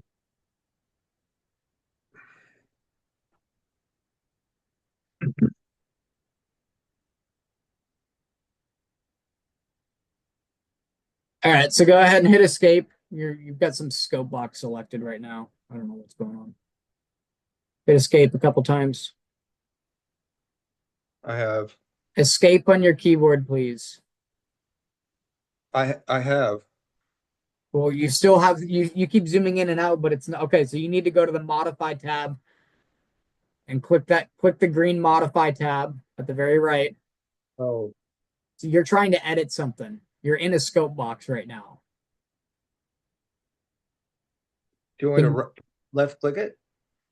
Yeah, just click it, normal click it. You're already there, right? And you can't just hit escape. Like there, there yeah, we- that's what I'm trying to. Okay. No, I've had problems with my computer all day, so I'm actually surprised I'm still keeping along. But yeah, it wasn't working a second Okay. ago. Okay, so now you've got that arrowhead. So go click that arrowhead. Yep.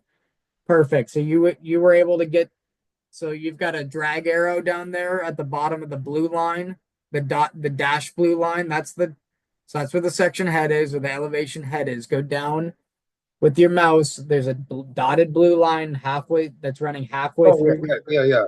So go to the right-hand side and make sure that all of those, that's your drag for it, right?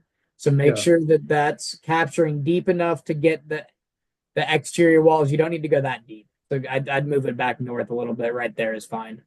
Okay, that's not where I had it. Okay. If you zoom out at the end of those lines, there's You can those drag them dots. way in. Yeah, you need to drag them in, and then it'll be a lot easier for you. I had that problem too earlier. Zoom What do you mean? out. Zoom out. Go grab that node to the right-hand side. That one's fine. Grab that one and drag it left. There you go. Keep going in. Just right outside your dimension is all you need. Oh, now hit escape. Actually, hit Control Z. Sorry, go back. Already hit. What happened is you moved the entire line off of it. Now go click the section head again, or the elevation head. Zoom in, please. Go click that elevation head on the north side. So see how that line is now. So I want you to hit Control Z. I want you to back that line up, hit cancel.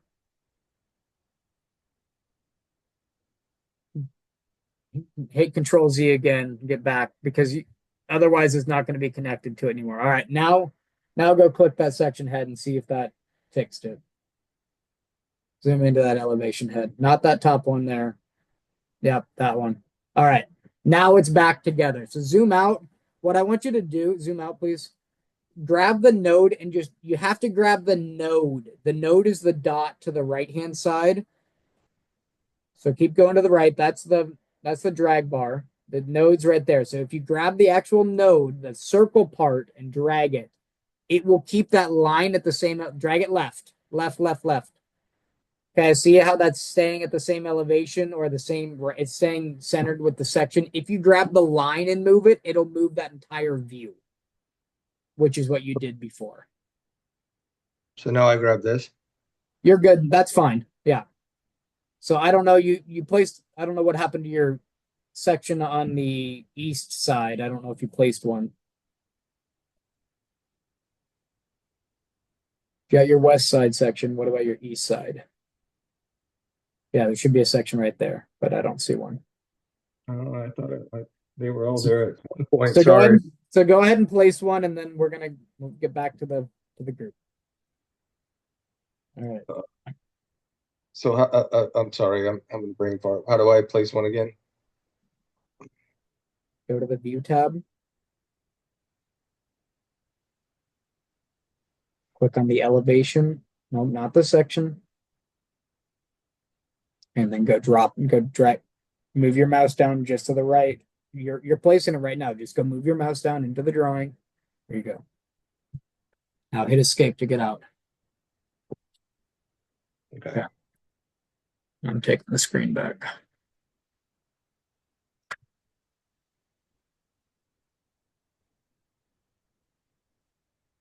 All right.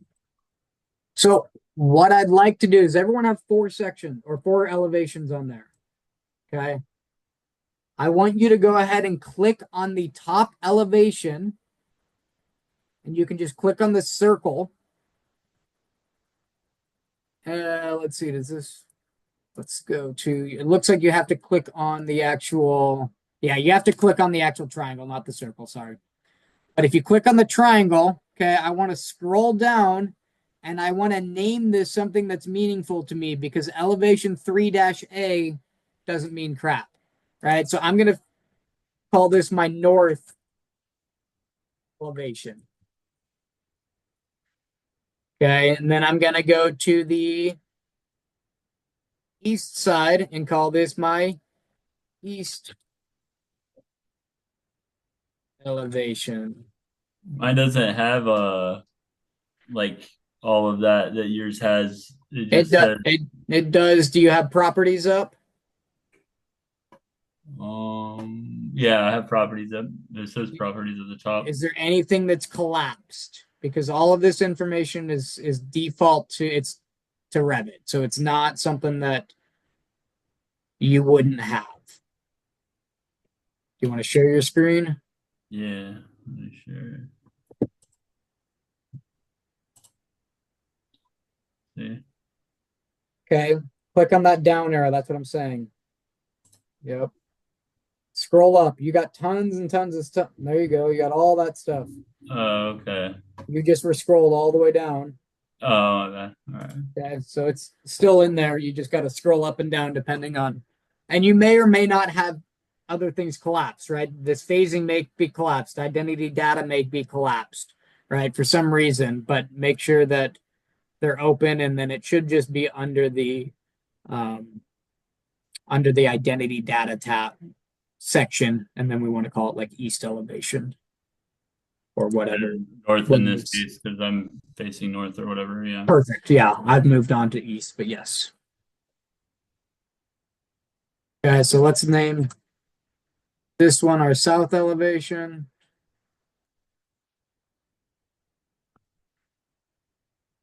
And then this one we're going to call our north. Oh, sorry. I want to call this my west elevation. There we go. Perfect.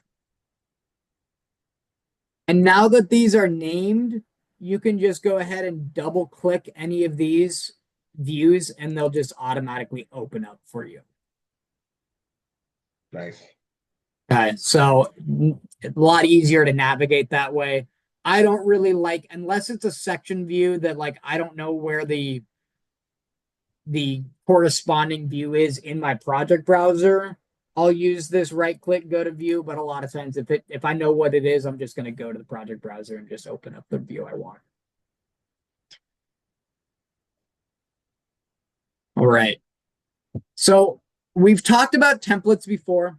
I know that we talked about, we started our project with a quote unquote project template, right? Where we took Revit and said, let's throw away all these extra views and all the extra schedules and all the garbage we don't want to filter through. And we're going to set that as our class project template. And so every week we can start there and at least not have to filter through that crap, right? So that's what's called a project template. And this is a very basic one. I mean, the ones that I use on projects are same thing, just have, a ton of other elements already built into them, right? So all the schedules I want are in there, all the families I want are in there. It's just ready to rock and roll. Because I don't want to build that from scratch every time. That's annoying. Like, if we can utilize templates, let's do it. So that's a project template. Now, there are templates within your project called view templates. And that's what we built a template in our template I think we called it mine's called GMT working plan template. I think some people's might be called level 1. I don't know what it is. Some people might even use my initials, I think. Anyhow, so we applied a template and some people kind of got confused by it, and that's okay. We're going to revisit templates for a little bit. And we're going to look at templates not in a plan view, but in an elevation view. So before we get started with templates, I want everyone to go and find some windows in their architecture browser. I don't care what they are today. It could all be the same. They could be different. I want you to go place some windows around the exterior of your building. Okay. I don't care what the dimensions are. We're just looking for some content there, right? And you can see with a matter of, 10 clicks or let's see, 10 clicks, I've got 10 windows, right? So it's really easy just to drop these in. I'm not caring where they're placed, if they're perfectly centered. I'm just trying to get some content on there. So when we take a look at our section view, we have more to look at than just a white line. Okay. And if I go to one of my views now, I'll actually go to my east elevation because this is what yours should look like. You should see something that looks like this. Now, my walls, it looks like, are drawn to 20 feet high. Do I care? No, not at all, right? I'm not worrying about your height of your walls. We can worry about all that later. Okay. What we want to do, though, is just have some basic windows so we can see some content. And you can see that from here again. I just dropped in a bunch at random, right? All right. So I'm going to go to my east elevation.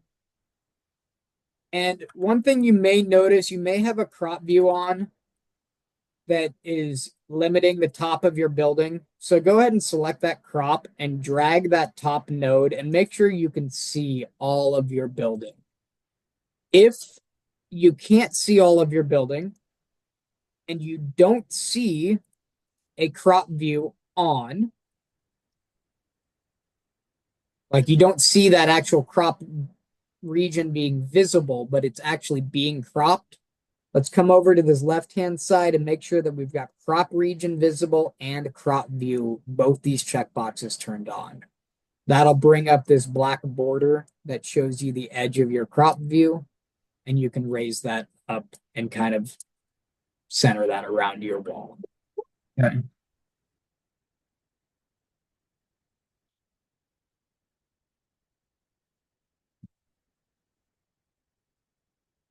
And we can do this for other views, but we're not going to worry about them quite yet. Let's go ahead and just stick here and look at some visibility graphics on it. So right now, since these are all brand new views, nobody should have templates applied to them. So if you look on your left-hand side, it should say view template none in your properties when you have this elevation selected. And that's what we want right now. So since we've got no view template on it, there's nothing controlling it or constraining it. We are free to manipulate this however we please.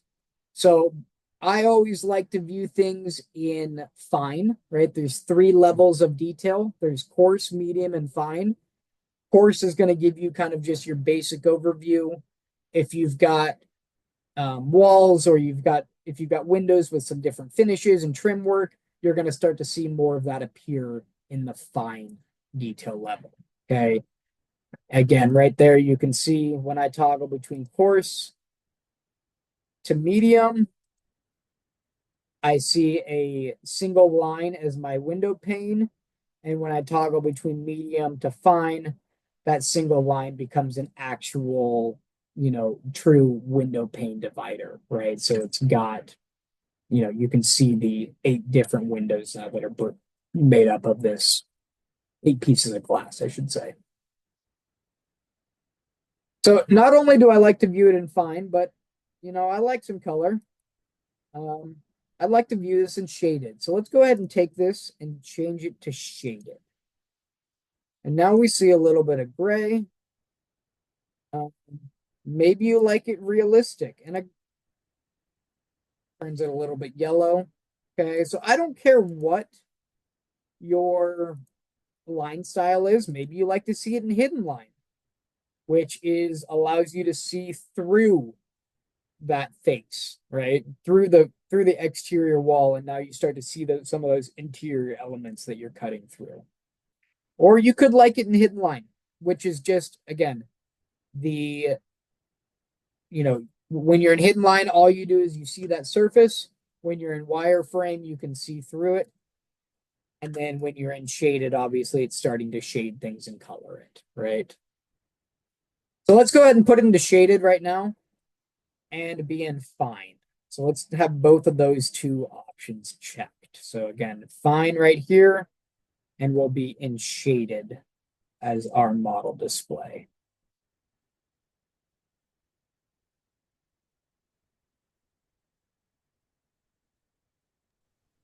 Right. So let's go ahead and set up the settings that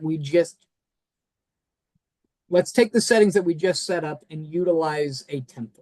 Okay. So what I'm going to do, don't let templates scare you. They're only there to help you. Okay.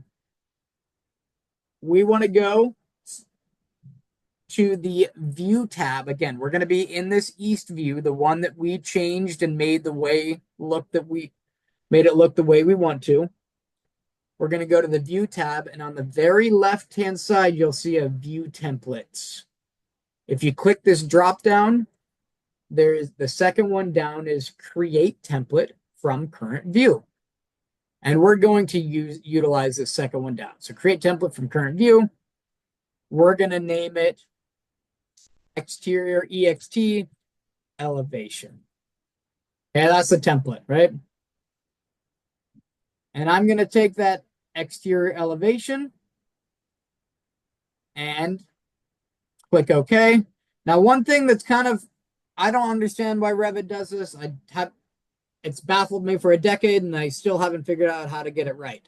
But when you build a template, okay, right now it says this number of views this template is assigned to. It says 0. If I go ahead and click OK, I would think that this template would go ahead and apply to this view. But unfortunately, it does not. Okay. Again, I don't know why.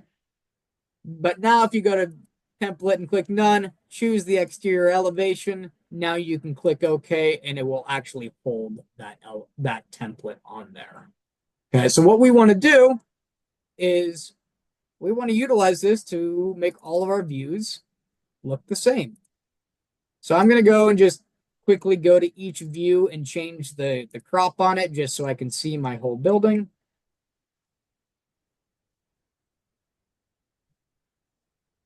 And now that I know that I should be able to see everything, I'm going to select all 4 of these by clicking the top one, holding Control, and clicking North, South, and West. And you'll see now that this view template doesn't say exterior elevation anymore. It says Edit. And now we can go ahead down to exterior elevation and click OK. Or actually, we can click Apply first. And we can see that right there, we went from 1 view to 4 views that template has been applied to. And now just a second, Tom. Now when I go to any of these other views, they will all look the exact same as the template that we set up. Go ahead. For some reason in my views discipline, I don't have the east, north, south, and west. Because you haven't named them, I bet. Well, I did absolutely follow you along with that, yeah. But maybe I missed something. Okay. Do you want to share and I'll show you? Oops.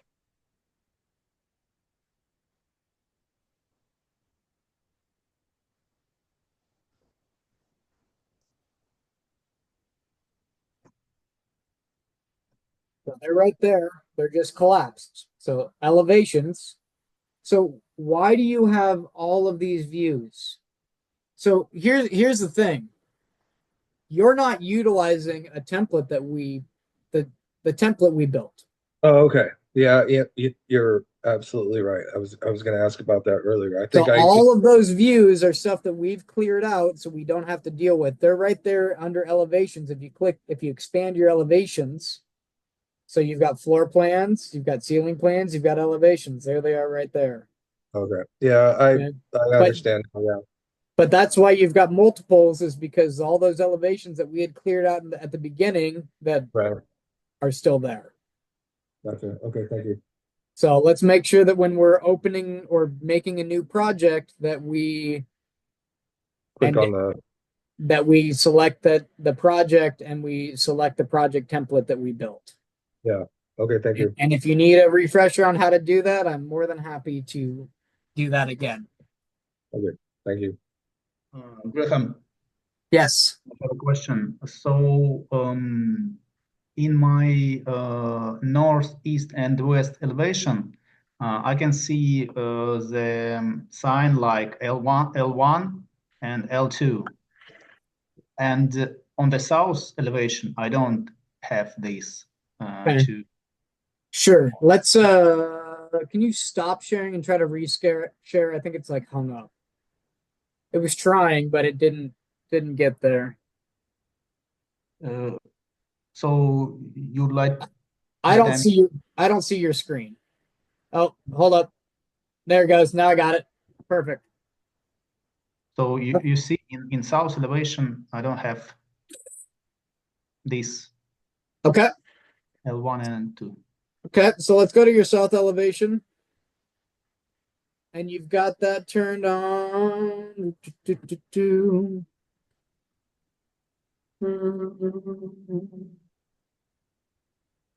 Go back to your west elevation.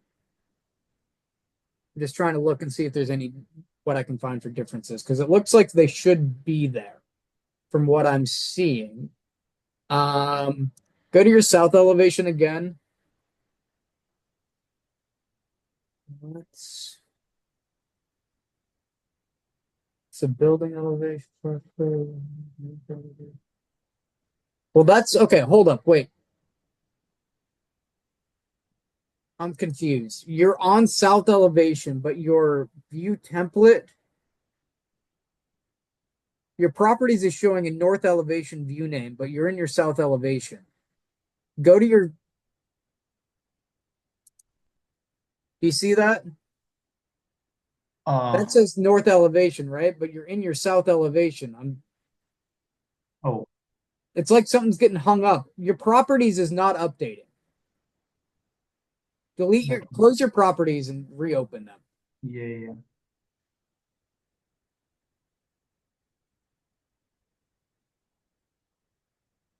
Okay. So, but that's good. Phase is new construction, which is fine. I don't know why you're not seeing your grid lines. Go into your exterior elevation template real quick. Let's just make sure that you've got, and then go to annotation. So the second edit button down.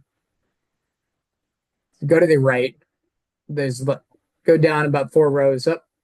Second one down. Second edit button. So 1 and 2. They're big gray button. Big. Go down 2 lines. Okay. One more.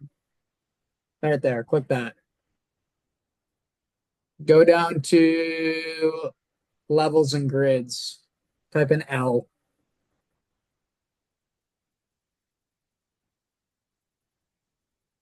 Projection. It's something. Weird. Go to your filters real quick. Here. Top right tab. Say it again, sorry. Top Okay. right tab right there. Nothing. I don't know. We'll have to look at this one later. What if we try to delete it and just make a new one? I'm something's funky's going up on with it, but I'm not sure what it is. Scroll up in your. There's no way for me to take control.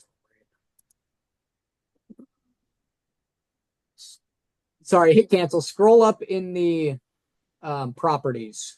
Hit cancel real quick. Oh, Just hit cancel at the bottom of your, or the X, either one. That works. Okay, scroll up in your properties. Oh, hide scales at coarser than 1 to 400. Okay, scroll up. Okay, now go open the west elevation. Nope, that's still the same. Weird. I'm not sure. We can look at it later. I'm sorry. okay. Yeah, that one's a weird one because everything that you've got is showing that. So since you have a template applied, anything that happens on one screen should be happening on the other. The only thing I could think of, you didn't by any chance hide them in view, did you? No. Okay. I'm just that's the only other thing that would be. So I could do this, and not that I want you guys to do this, but you could right click this. Can you guys see my screen? Yes. Right click, hide and viewed elements, and now they're not there. And if I go through all my steps, nothing's going to bring them back unless I reveal the hidden elements. So I don't know if somehow they got hidden that way. Maybe tried coming down here and clicking this light bulb and see if that brings them up.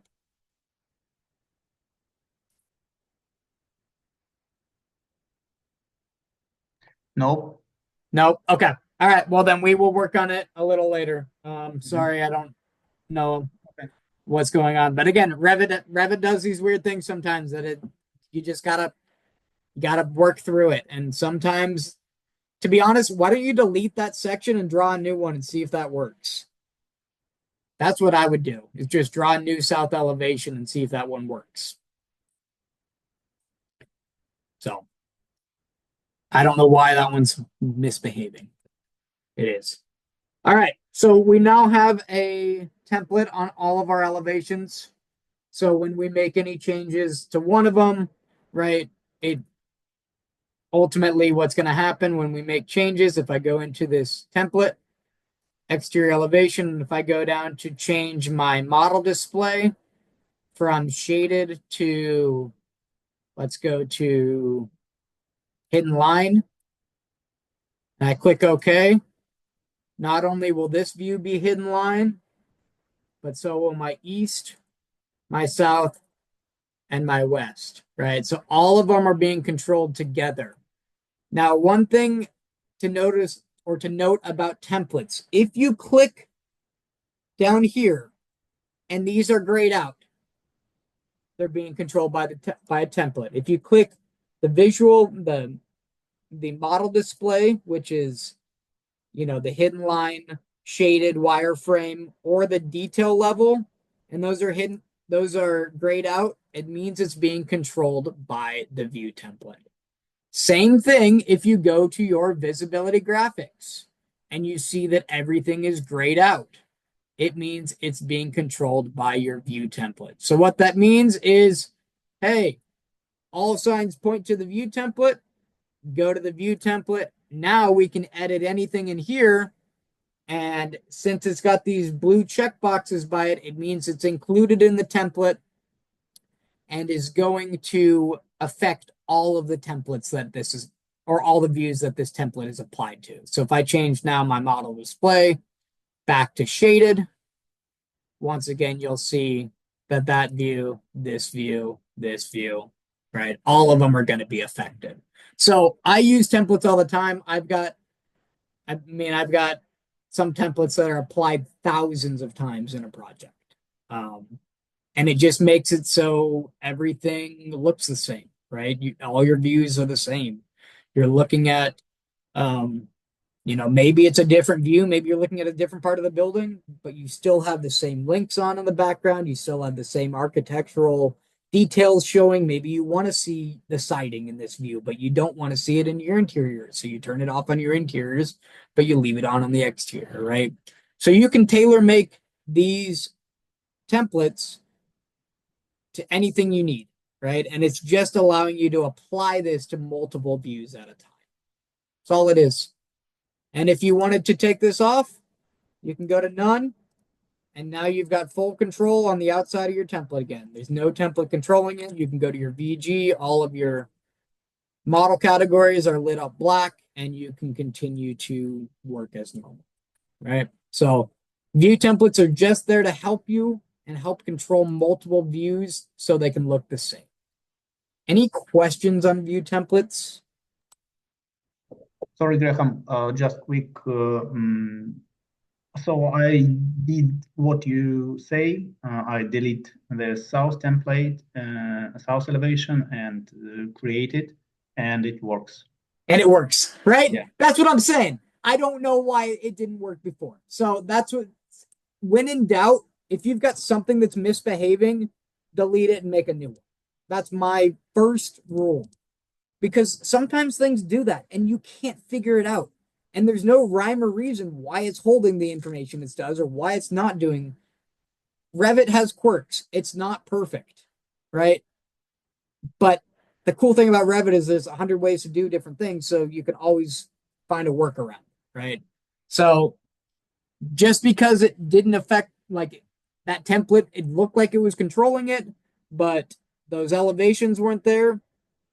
Maybe something was screwed up with the way that view was set up the first time. I'm not sure, right? But I do know that deleting it and then just trying to draw things again, 95% of the time will fix the issue. Okay. So sorry that you experienced it, but I'm glad that someone did so that we could have this conversation. And, again, it's everything that I looked at pointed to the fact that it should work, right? We checked our levels, we checked, if things were hidden, everything was on in the view template, and the other 3 views worked perfectly, right? So there was just something that was hung up, and I don't know what it was, but sometimes you're not going to figure it out until you just delete it and try it again. So I hate to say that, but sometimes it is what it is. So. Mine's not like I don't know if I missed a step or something, but mine's not like when I click to a different elevation or whatever, it's just not. You probably haven't applied them. So let's go share your screen. We'll make sure all your templates are applied. So that's the biggest thing that people will screw up with the template. They'll spend all this time to build it, okay? And they'll make it all right and perfect, and they'll be like, why isn't this work? And let's look at, well, hold up. Did you already build your template? I have all my, I thought I did. I mean, okay, well, look, before you go building new stuff, let's evaluate what you've got. Did you say it was working in one of your views? there, maybe this. So elevation south, let's take that one to start with. All right, let's go first off, scroll down in your properties. So that's, yep, scroll down there and see if you find something that says template. And do you have a template applied? Right now, and you do not. None. Okay? So first off, we see none is applied. Now let's click that none and see if you actually built a template. So it looks like you did. There's that EXT elevation, right? Oh yeah, right there. Okay, and when we click on it, see it says at the top right, how many views has this template been applied to? 0. 0. So what I want to do is hit cancel real quick. Now that we know a little bit more about what's going on, that you do have the template created, but it's just not applied. So now I want you to select all 4 of those building elevation views. So if you click now, clicking that, yeah, yep. The box there, just FYI for people that may be confused about that box, just lets you know if it's been placed on a sheet or not. So there's nothing in it. It's not blue. It hasn't been placed on a sheet. But that's what that box is. All right. So now if you scroll down in your properties, actually you see it right there where it says none. Go back up, view template none. Go ahead and click that. Now let's assign your exterior elevation. Click apply. Oh, It doesn't matter. Okay is fine. Okay is fine. What OK does is it applies it and it closes it. Apply just allows you to see the change happen and see at the top right corner that it applied to 4 views. okay. But OK isn't wrong. So now if you click on any of those views, if you go between your south, your north, your Oh, east, yeah. right? Now they all Yeah, look the same. Yeah, okay. Okay. So that's one of the biggest things with view templates. People will make them and then just not properly apply them, or they'll apply it to one view and not to all 4 of them. Right. Yeah. So, but that's the beauty of that template is you don't want to spend all that time on one view to just have to go to the next view and do all those same moves again, and to the next view and make all those moves. If you can make those moves and change it to make it look the way you want it. Now, why don't you go to your elevation south? Why don't you have lines? You're missing your building elevation lines too. Go to your south. Maybe they're just not on. Go to your template. Go to your annotation categories, second edit button down. Yep, go to there. Now go down to levels, type in L.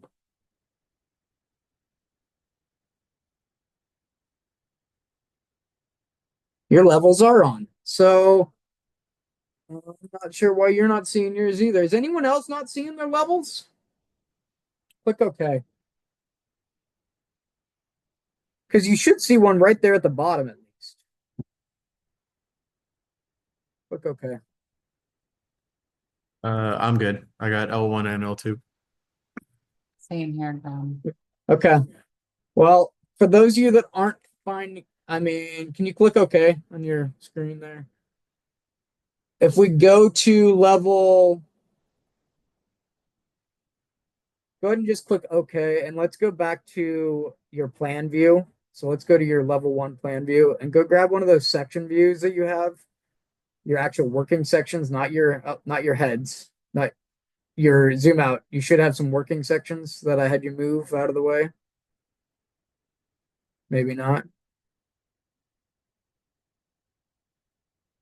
Yeah, click on your east-west DM working one in your down in your project browser. So about 3 under your west elevation. Go down. 1 under, there you go. Double click one of those. Let's just make sure that, so you've got them in there. You've got level something. I don't know what, can you zoom in to the right-hand side so I can see where they're, so yeah, you've got it at 0 and at 12 feet. So again, I'm not quite sure why you're not seeing them, but we can take a look later.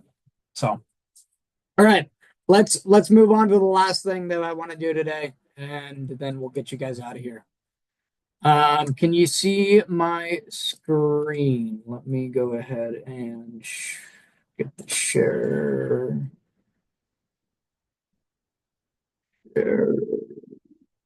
screen one.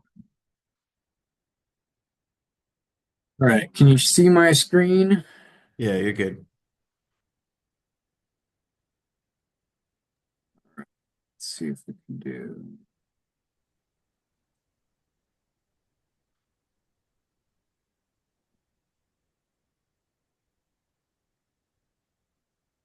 All right, can you see it? Yeah, you're good. All right, so I'm gonna utilize array. We did this the other week, but we were playing with some filled in regions and shaded stuff and line work that it didn't really like to array what we were dealing with. So I'm going to go ahead in one of our elevation views and show you how we could place multiple windows based on a pattern. So obviously, if I wanted like 3 windows at 4-foot spacing, I could just copy this and let's say that's 4 feet. They're really close, but right? There's 3 windows at 4 foot spaced, right? Center to center. But that requires me to copy and paste individually and place every single instance. So there is a tool in our modify tab called array that allows you to create multiple instances of something in a linear or polar fashion. So we're going to look at a linear array. And I'm going to go ahead and say I want to make 3 of these windows. And I'm going to array this. And we can grab this here, and I'm going to just move this again. Earlier I said 4 feet, so I'm just going to say, hey, I want 3 of them, and I'm going to move it 4 feet over. And just like that, it made 2 other windows spaced at 4 foot center. So let's try that again.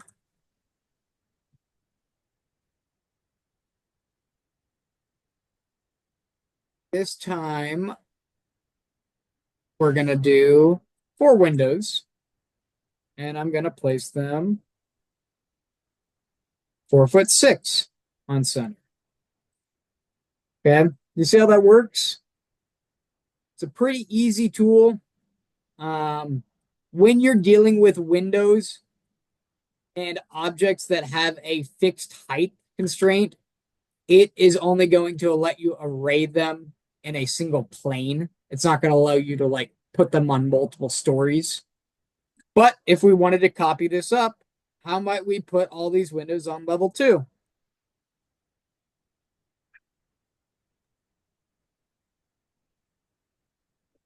Could you just like select them all and then push, move, then push, move, and then move them up?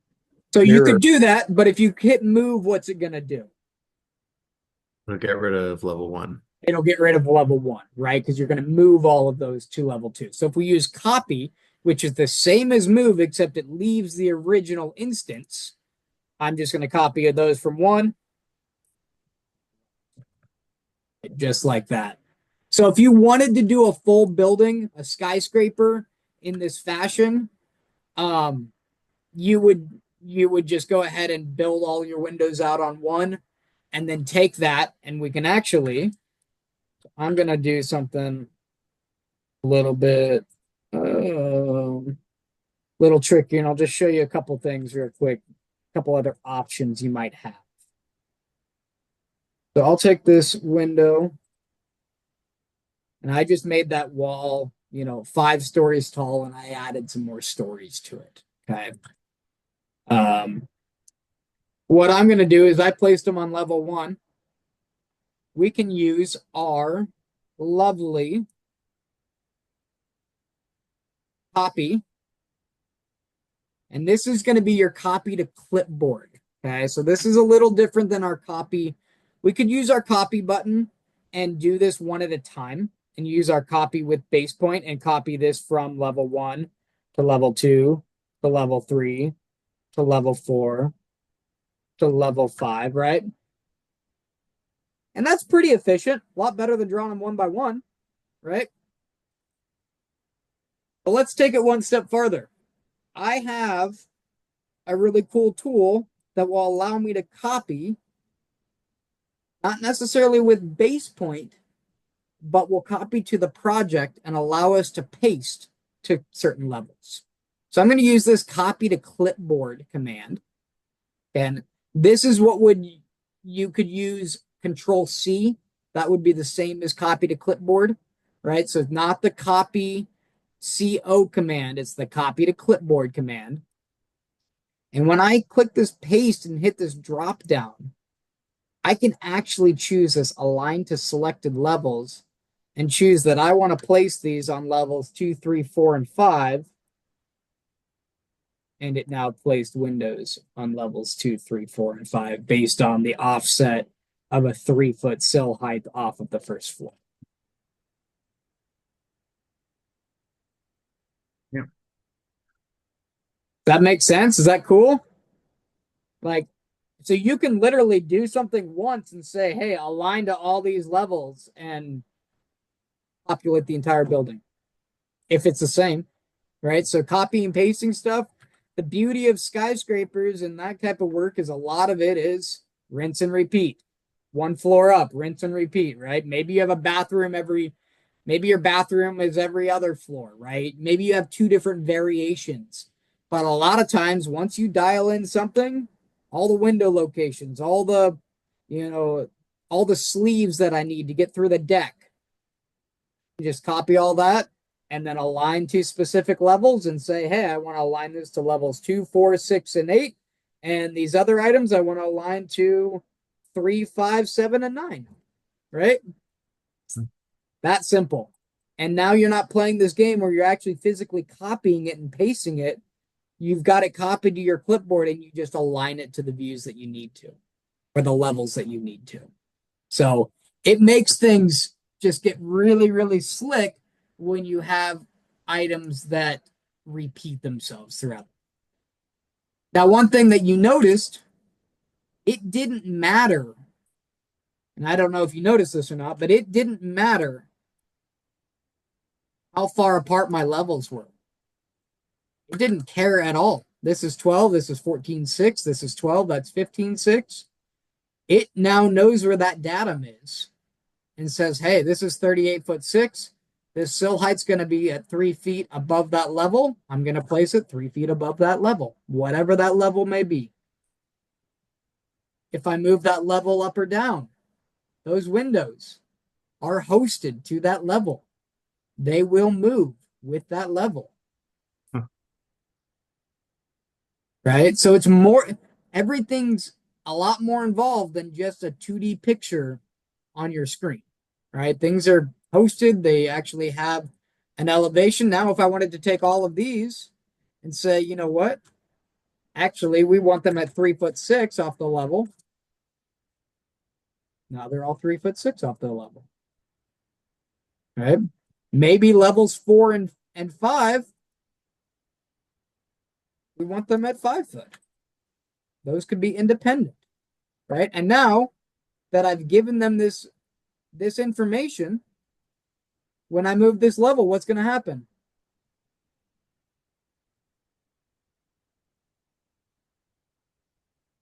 Going to be locked in. It gave it an information of 5 foot above that level. I didn't tell it anything different. I told it 5 foot above the level, and it knows that it's hosting to level 5. So as I move that up and down, that's going to move with it.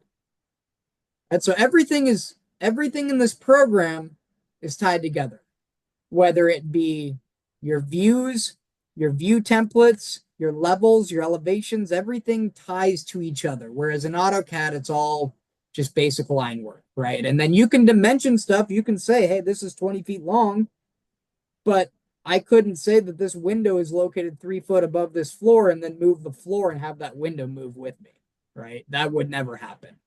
Whereas Revit is designed in a way that we're not just using an XYZ, but we're using information that's now dependent on other attributes, right? So this is just all that this cares about. It doesn't care about the height of this window. Is there anywhere in here that tells you the actual elevation that this window is? No. But it does care about how far it is off the level it's assigned to, right? And so that's how all items in Revit work. Everything, when you drop it in, whether you like it or not, whether you know it or not, is going to automatically inherit a level. Typically the level that you drop it in at. It'll drop it in at 0, maybe it'll drop it in at its default. In this instance, these are 3 foot as a default. So when we drop the window in, the sill height was 3 feet. But anything you drop in is not just dropped in there. It's actually elevated, hosted. And if I grabbed a tag on this, so check this out. So earlier, I said that this one right here, all that Revit cared about was that the sill height was 5 foot off that level, right? But since Revit's smart and understands that this is at 55 feet, I don't care how tall the window is. if I want to get an elevation of that corner,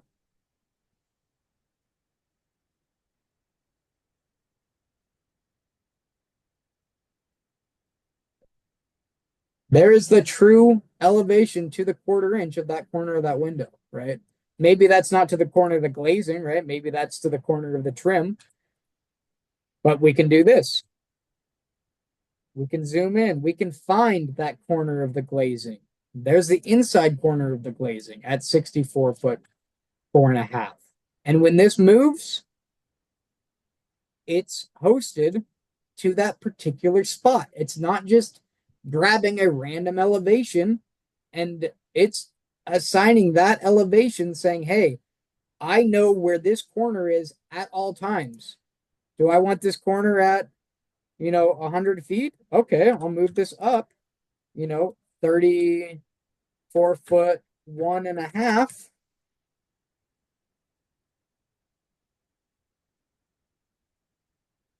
And I'm out of the building because it's too tall. But if I made this, super tall and told it that I want to move this 34 foot 1.5, it's now going to report that that corner is at 100 inches or 100 feet.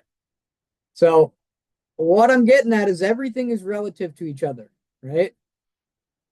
If you have an elevation, well, this is still hosted to level 5, right?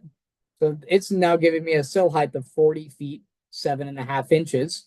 But I can also get other information off of it based on a spot elevation, based on, something that's completely different than what it's hosted by, which is really cool. All right, last but not least, since we have these really cool windows, I'm going to build a really fun schedule. So I want to take a look at the last thing in here, and this kind of ties it all together. Is we've seen this work in 3D. We've seen it work in plan view. As something moves, you can see that it moves in other views, right? It's all related. But what does this do for us at the back end of things, right? What do we get out of this? Right now, it's still a drawing to us. It's still a pretty picture, right? And the beauty of Revit is it's not an XYZ vector-based program. It's a program with a Excel backbone that everything has parameters. Everything has parts in here that you can schedule, that you can change phasing, that you can change all the different parameters to make it report the way that you want. So right now, if I go to schedules and we're going to make a new schedule, and I'm going to look at windows. And before I do this, I'm actually going to come in here just because I want to, and I'm going to pick a couple of these windows to just change sizes, just to give us a little bit more variety of things that we're going to schedule.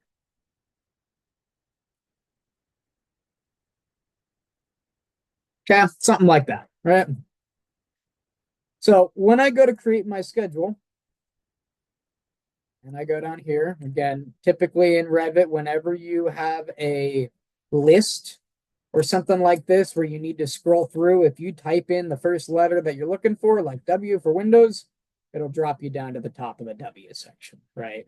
So then I can just scroll down to and find Windows. So I'm going to create a Windows schedule. New construction's fine. All right, so what do we want to schedule? I want to schedule the window, family, and type.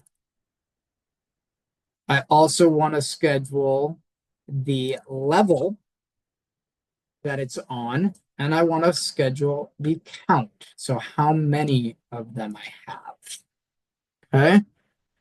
And last but not least, I'll do, I don't know, do they have some of these height and width parameters work better than others? We'll see what comes in. So I'm going to go ahead and say, hey, I want to schedule all windows, and I want to look at their family and their type, what level they came from, the count, the height, and the width.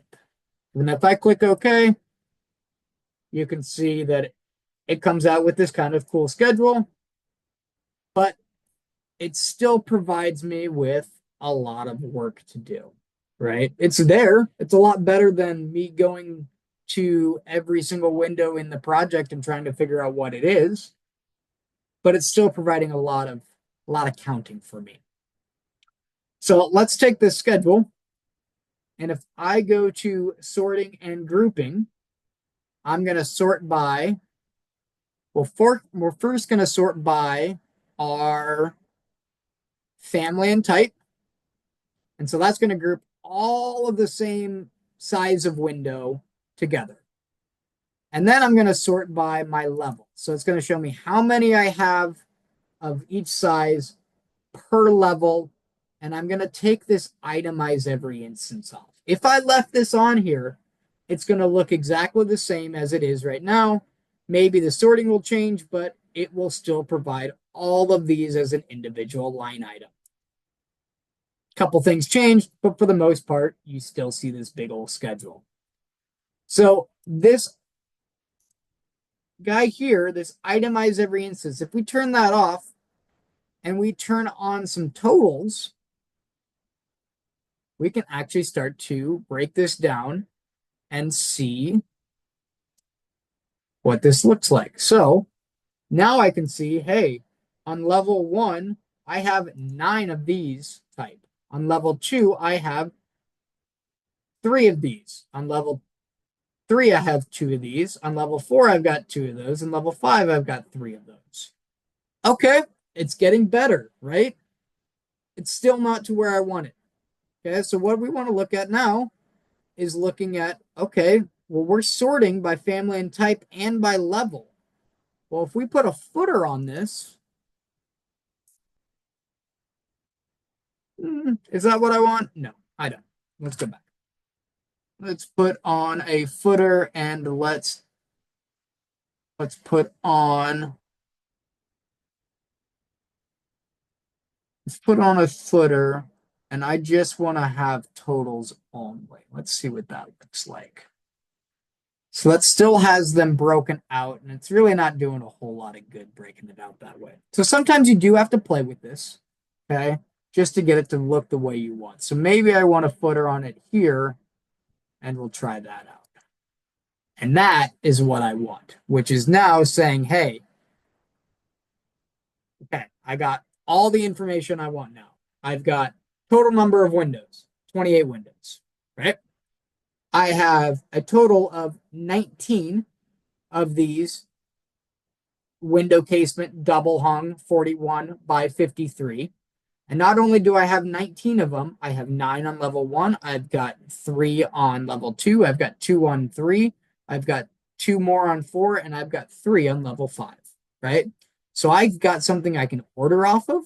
I know where they exist in the project. And all of my windows now are sorted and separated by type and by which level that they're on. Pretty cool. So this is something this is why we do it all. We do it for 2 reasons. 1, to model it and make sure it works in the model and make sure it works with the other trades. And, you know, we take care of our clashing issues. And 2, we utilize it for scheduling. And scheduling is huge. When I schedule not only conduit, but I schedule all the different wire that's inside of that conduit, all the different sizes, right? Whether it's 3-phase, what colors of wire. I schedule every nut and bolt on all of my hardware racks, right? And all of that comes into play by modeling it and having Revit spit that schedule back out in a way that you can utilize it and then try to order material off of it or break it down into specific areas. Right now, it's pretty easy, right? We're just breaking it down by level, but on lots of jobs, we can't. Breaking it down by level that's still too much, right? I still got 25,000, feet of something per level, right? So that's where we start looking at other breakout areas and other parameters that we put in there that help us to even further segregate this into just specific zones, right? So then that way we're only scheduling just the wall rough-in for level 1 area C, right? And you can be super specific on what you're scheduling, and then you can give that to your prefab team, your field team, your project manager. They can order the material. Prefab can make up all the parts and pieces off and then they can check it in the field and install it, right? So, but having this schedule, if we did all of this and didn't have the schedule, it'd be for naught. I mean, it really would be. It's like we spend all this time, we better get something out of it. And that's what was happening in AutoCAD for the last however long. You can get stuff, you can get counts, but I got to go like right click and say count how many of these windows. And it's like a one at a time item. And then you go into your Excel database and type that in. How easy is it to mistype a number when you've got, yes. Can I ask a quick question? So that was Please. your window schedule for that particular elevation view on that side of the building. No, that was for all windows in the project. That's everything in the project. That was all the way around. Correct. Okay. That's why that's why we see right here that we've got 9 of these style windows on that first floor, because I had windows all the way around on that first floor. Great question. So okay, yeah, it looked like it was just the one side. It did look like it, because that's what we were only looking at, right? And that's a great, but right now, look at this. So when I go to this window schedule and I select all these windows, right? I'll click shift. Actually, I think there. When I click 1 and I go back to this floor plan, look at all those windows that are highlighted, right? They're all pink because those are selected. Now, that being said, okay, let's take this into one step further. Thank you for bringing this in, because that was the perfect segue into the next portion of this, which was we are scheduling all these windows right now, right? And nothing's telling it not to, right? Well, let's come in here and let's take these 2 windows, and actually let's do this. Let's go to this east elevation. Sorry, the south elevation, because that's where I did most of my window work. And we're going to go to that elevation. Oh, wait. Where did it? East elevation is where I did all myself. All right. So let's go ahead, and on this east elevation, I'm going to select all the windows that I can see in here. So I've got some cool short, one quick way, kind of a cool thing. So if I just grab everything here, right? I'm selecting some other items, right? I've got some dimensions. I've got some walls selected, this line. If you select a bunch of items and you want to get rid of some of them, you can utilize this filter tool, which will allow us, so instead of selecting one at a time or just selecting the windows, I can grab everything, go to filter, hit this check none button, and then just the windows. And now I only have those windows selected. Okay, so that filter button is pretty cool. You can also see it down here at the bottom right. This is always there, and it's always telling you how many items you've got selected. So you can always click that filter here, and it'll pull that filter back up. So these ones, okay, we're going to go into here, and I don't have other parameters set up for this, but by default, every family has a parameter called comments, okay? And so we're going to say south wall. Okay, so I'm saying all of those windows now have a parameter in them that say south wall, right? Okay, let's go to sorry, they shouldn't say south, they should say east. I'm sorry, I got myself messed up for some reason. Let's go back here, filter. All right, there's all my windows. I think I had another window selected. I think I had this window selected by accident too, so perfect. We're going to go ahead and put in east wall.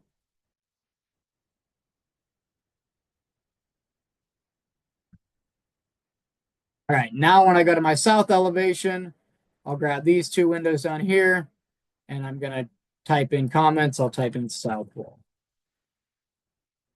Same thing, west elevation, I'll grab these 3. type in west wall into comments. And last but not least, back to the north, and we'll type in north wall. And north wall. All right. So now that we have that, those all with parameters in them, and if we go back to that schedule that we just created, we can now add a parameter to this. So anytime you're in a schedule, if you come over to this left-hand side, the appearance tab or this appearance edit window will bring you back. Any of these will bring you back to this, and you can click across the top and get to wherever you need to go. We now want to include comments as a parameter that we are going to include in our schedule. So when I do that, and I go to sorting and grouping, it's probably not, I don't have anything in here that says sort by comments, right? But I've got another field here that I can say, hey, let's go ahead and sort by comments. And now it's going to put together east wall, north wall, south wall, right? It's going to break these out into what wall they live on. Okay, useful. Maybe I don't want it like that. Maybe I'd rather see it broken out by the actual wall that it's on, and then by what type of window, and then by what level it's on. Okay. So now you can see all of these are all on that east wall, right? So just by sorting them, I'm segregating them, right? I'm differentiating between the windows and what wall they're on, right? However, even better, we're going to duplicate this, and I'm going to rename this, and I'm going to call it east wall window schedule. And when I come here to this filter button, I can now filter by comments equals east wall. And when I do that, it's only going to bring up windows that the comments equal the east wall. So I should only see these 20 windows show up. And there you go. There's those 20 windows. So it's all about what you put into it, right? So it's everything in Revit is about, if you want to get something out of it, you have to put that in, right? Maybe it automatically has some parameters like the sill height, and it automatically knows what level you're in, right? But anything dealing with circuit type for me, for wire color, for wire type, for, any of these about 15 to 25 different styles of parameters that we put in has to be filled out. And that's where the I in BIM comes from. That's the information modeling aspect of this. Is it's not just the information that, yeah, those windows are, 4'5" by 3'5" wide. It's the information of where do they live? How are you sorting them? How are you getting them back out, right? And so by doing that exercise right there, where we put in the east wall, right, we could also have one here, duplicate the schedule again, rename it, call it north wall, window schedule. By default, it copied exactly what we did in the previous one because I didn't tell it anything different. And now I can go to the filter and change the filter from the east wall to match what I called it, which is the north wall.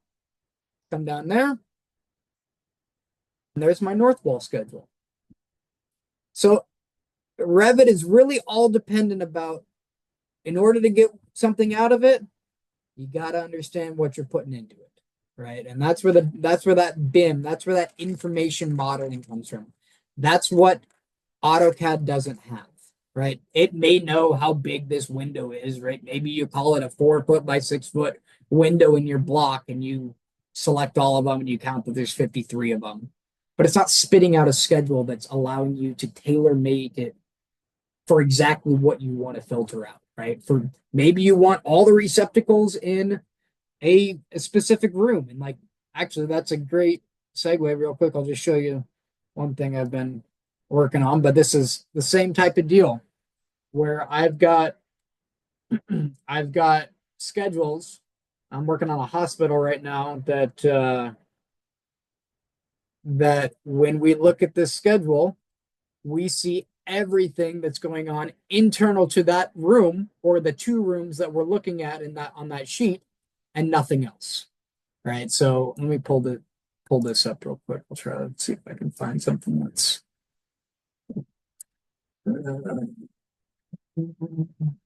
restore window. Here, perfect. Here's an example right here. All right, what screen? Can you see this screen? All right, are you seeing me sign in to Autodesk? Yeah. Yeah. Cool.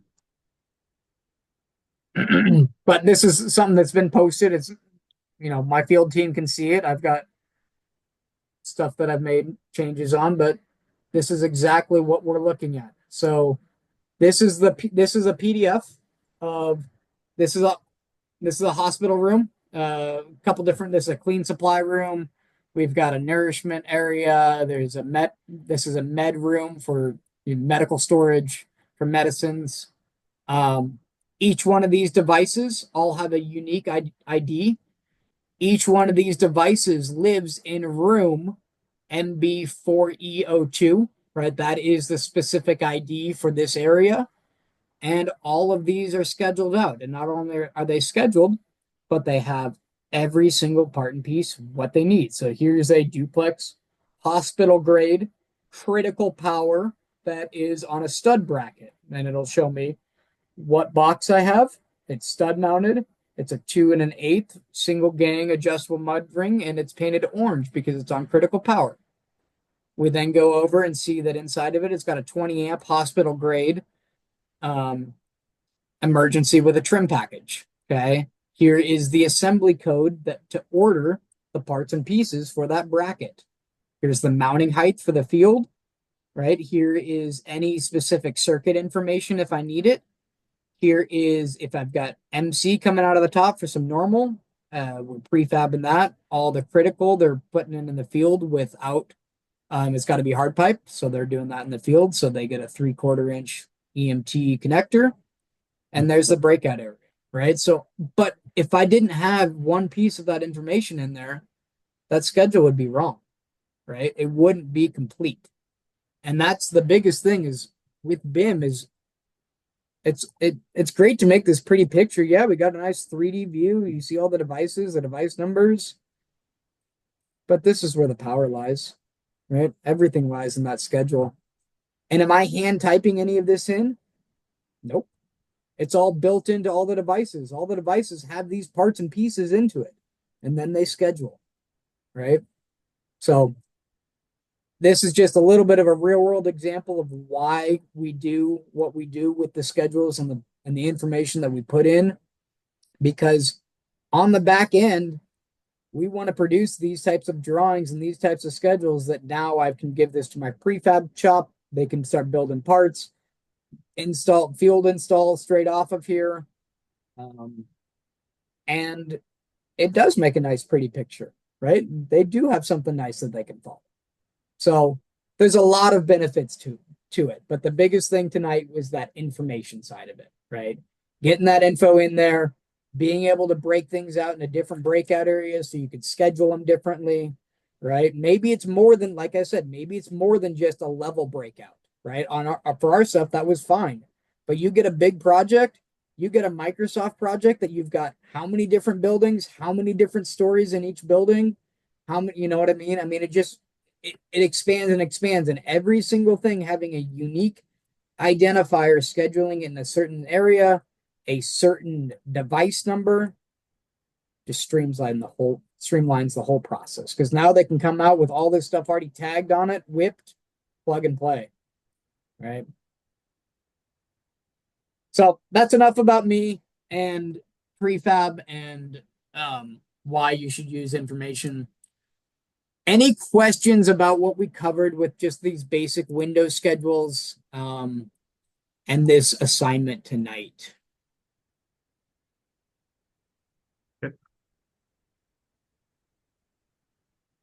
No, that's really cool though.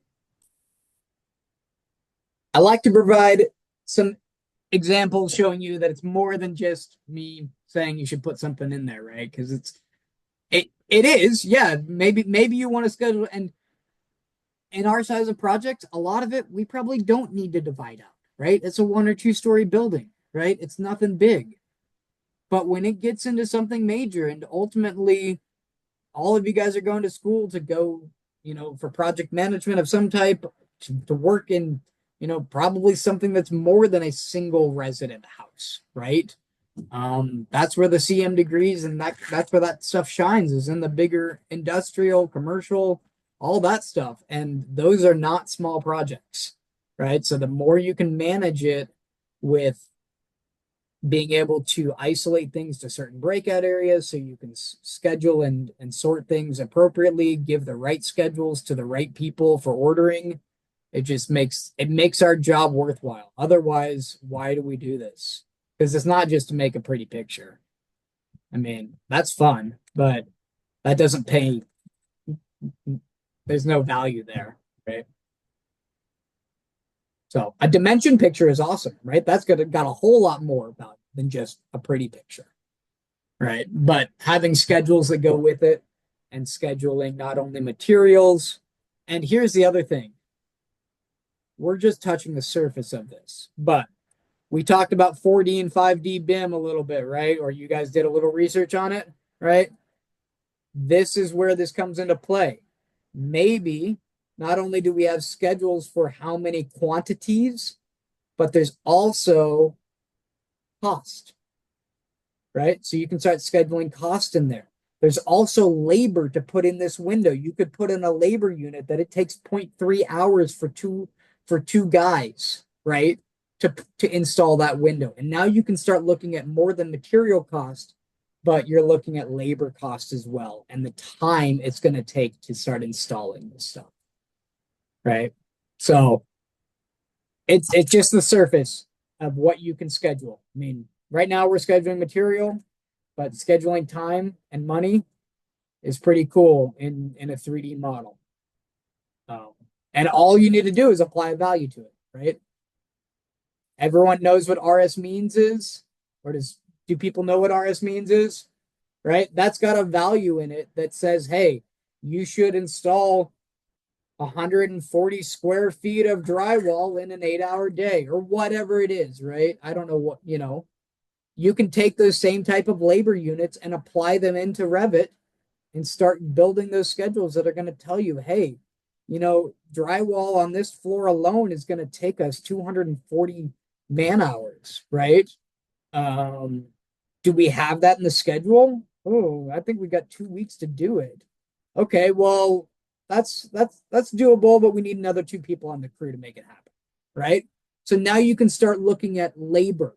You can look at, the costing of labor, but also the scheduling of labor, right? Starting to get those units in there.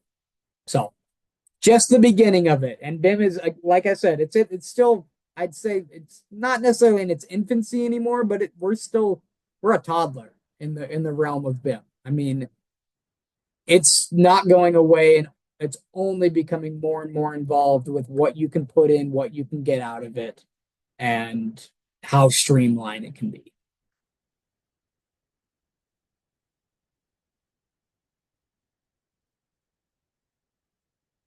Right on. Well, that's all I got today. Please go ahead. Again, I will post this video.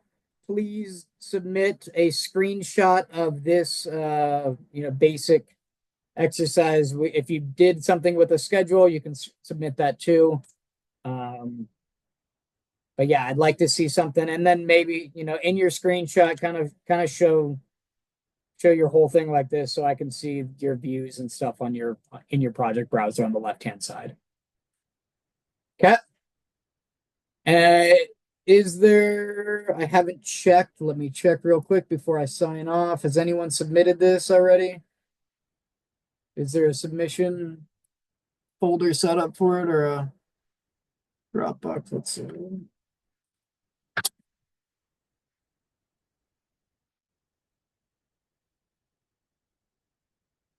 see.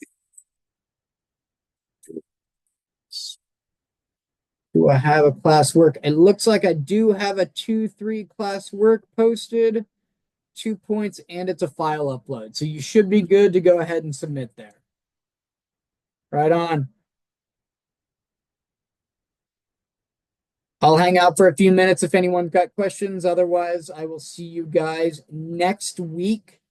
Reminder that we are coming up on it, but it's still a few weeks out. But we do have, I believe it's the 17th, is President's Day. So not next Monday, but the following is a holiday. So I'll see you guys all next week, but not the 17th. Right on. Thank you, everybody.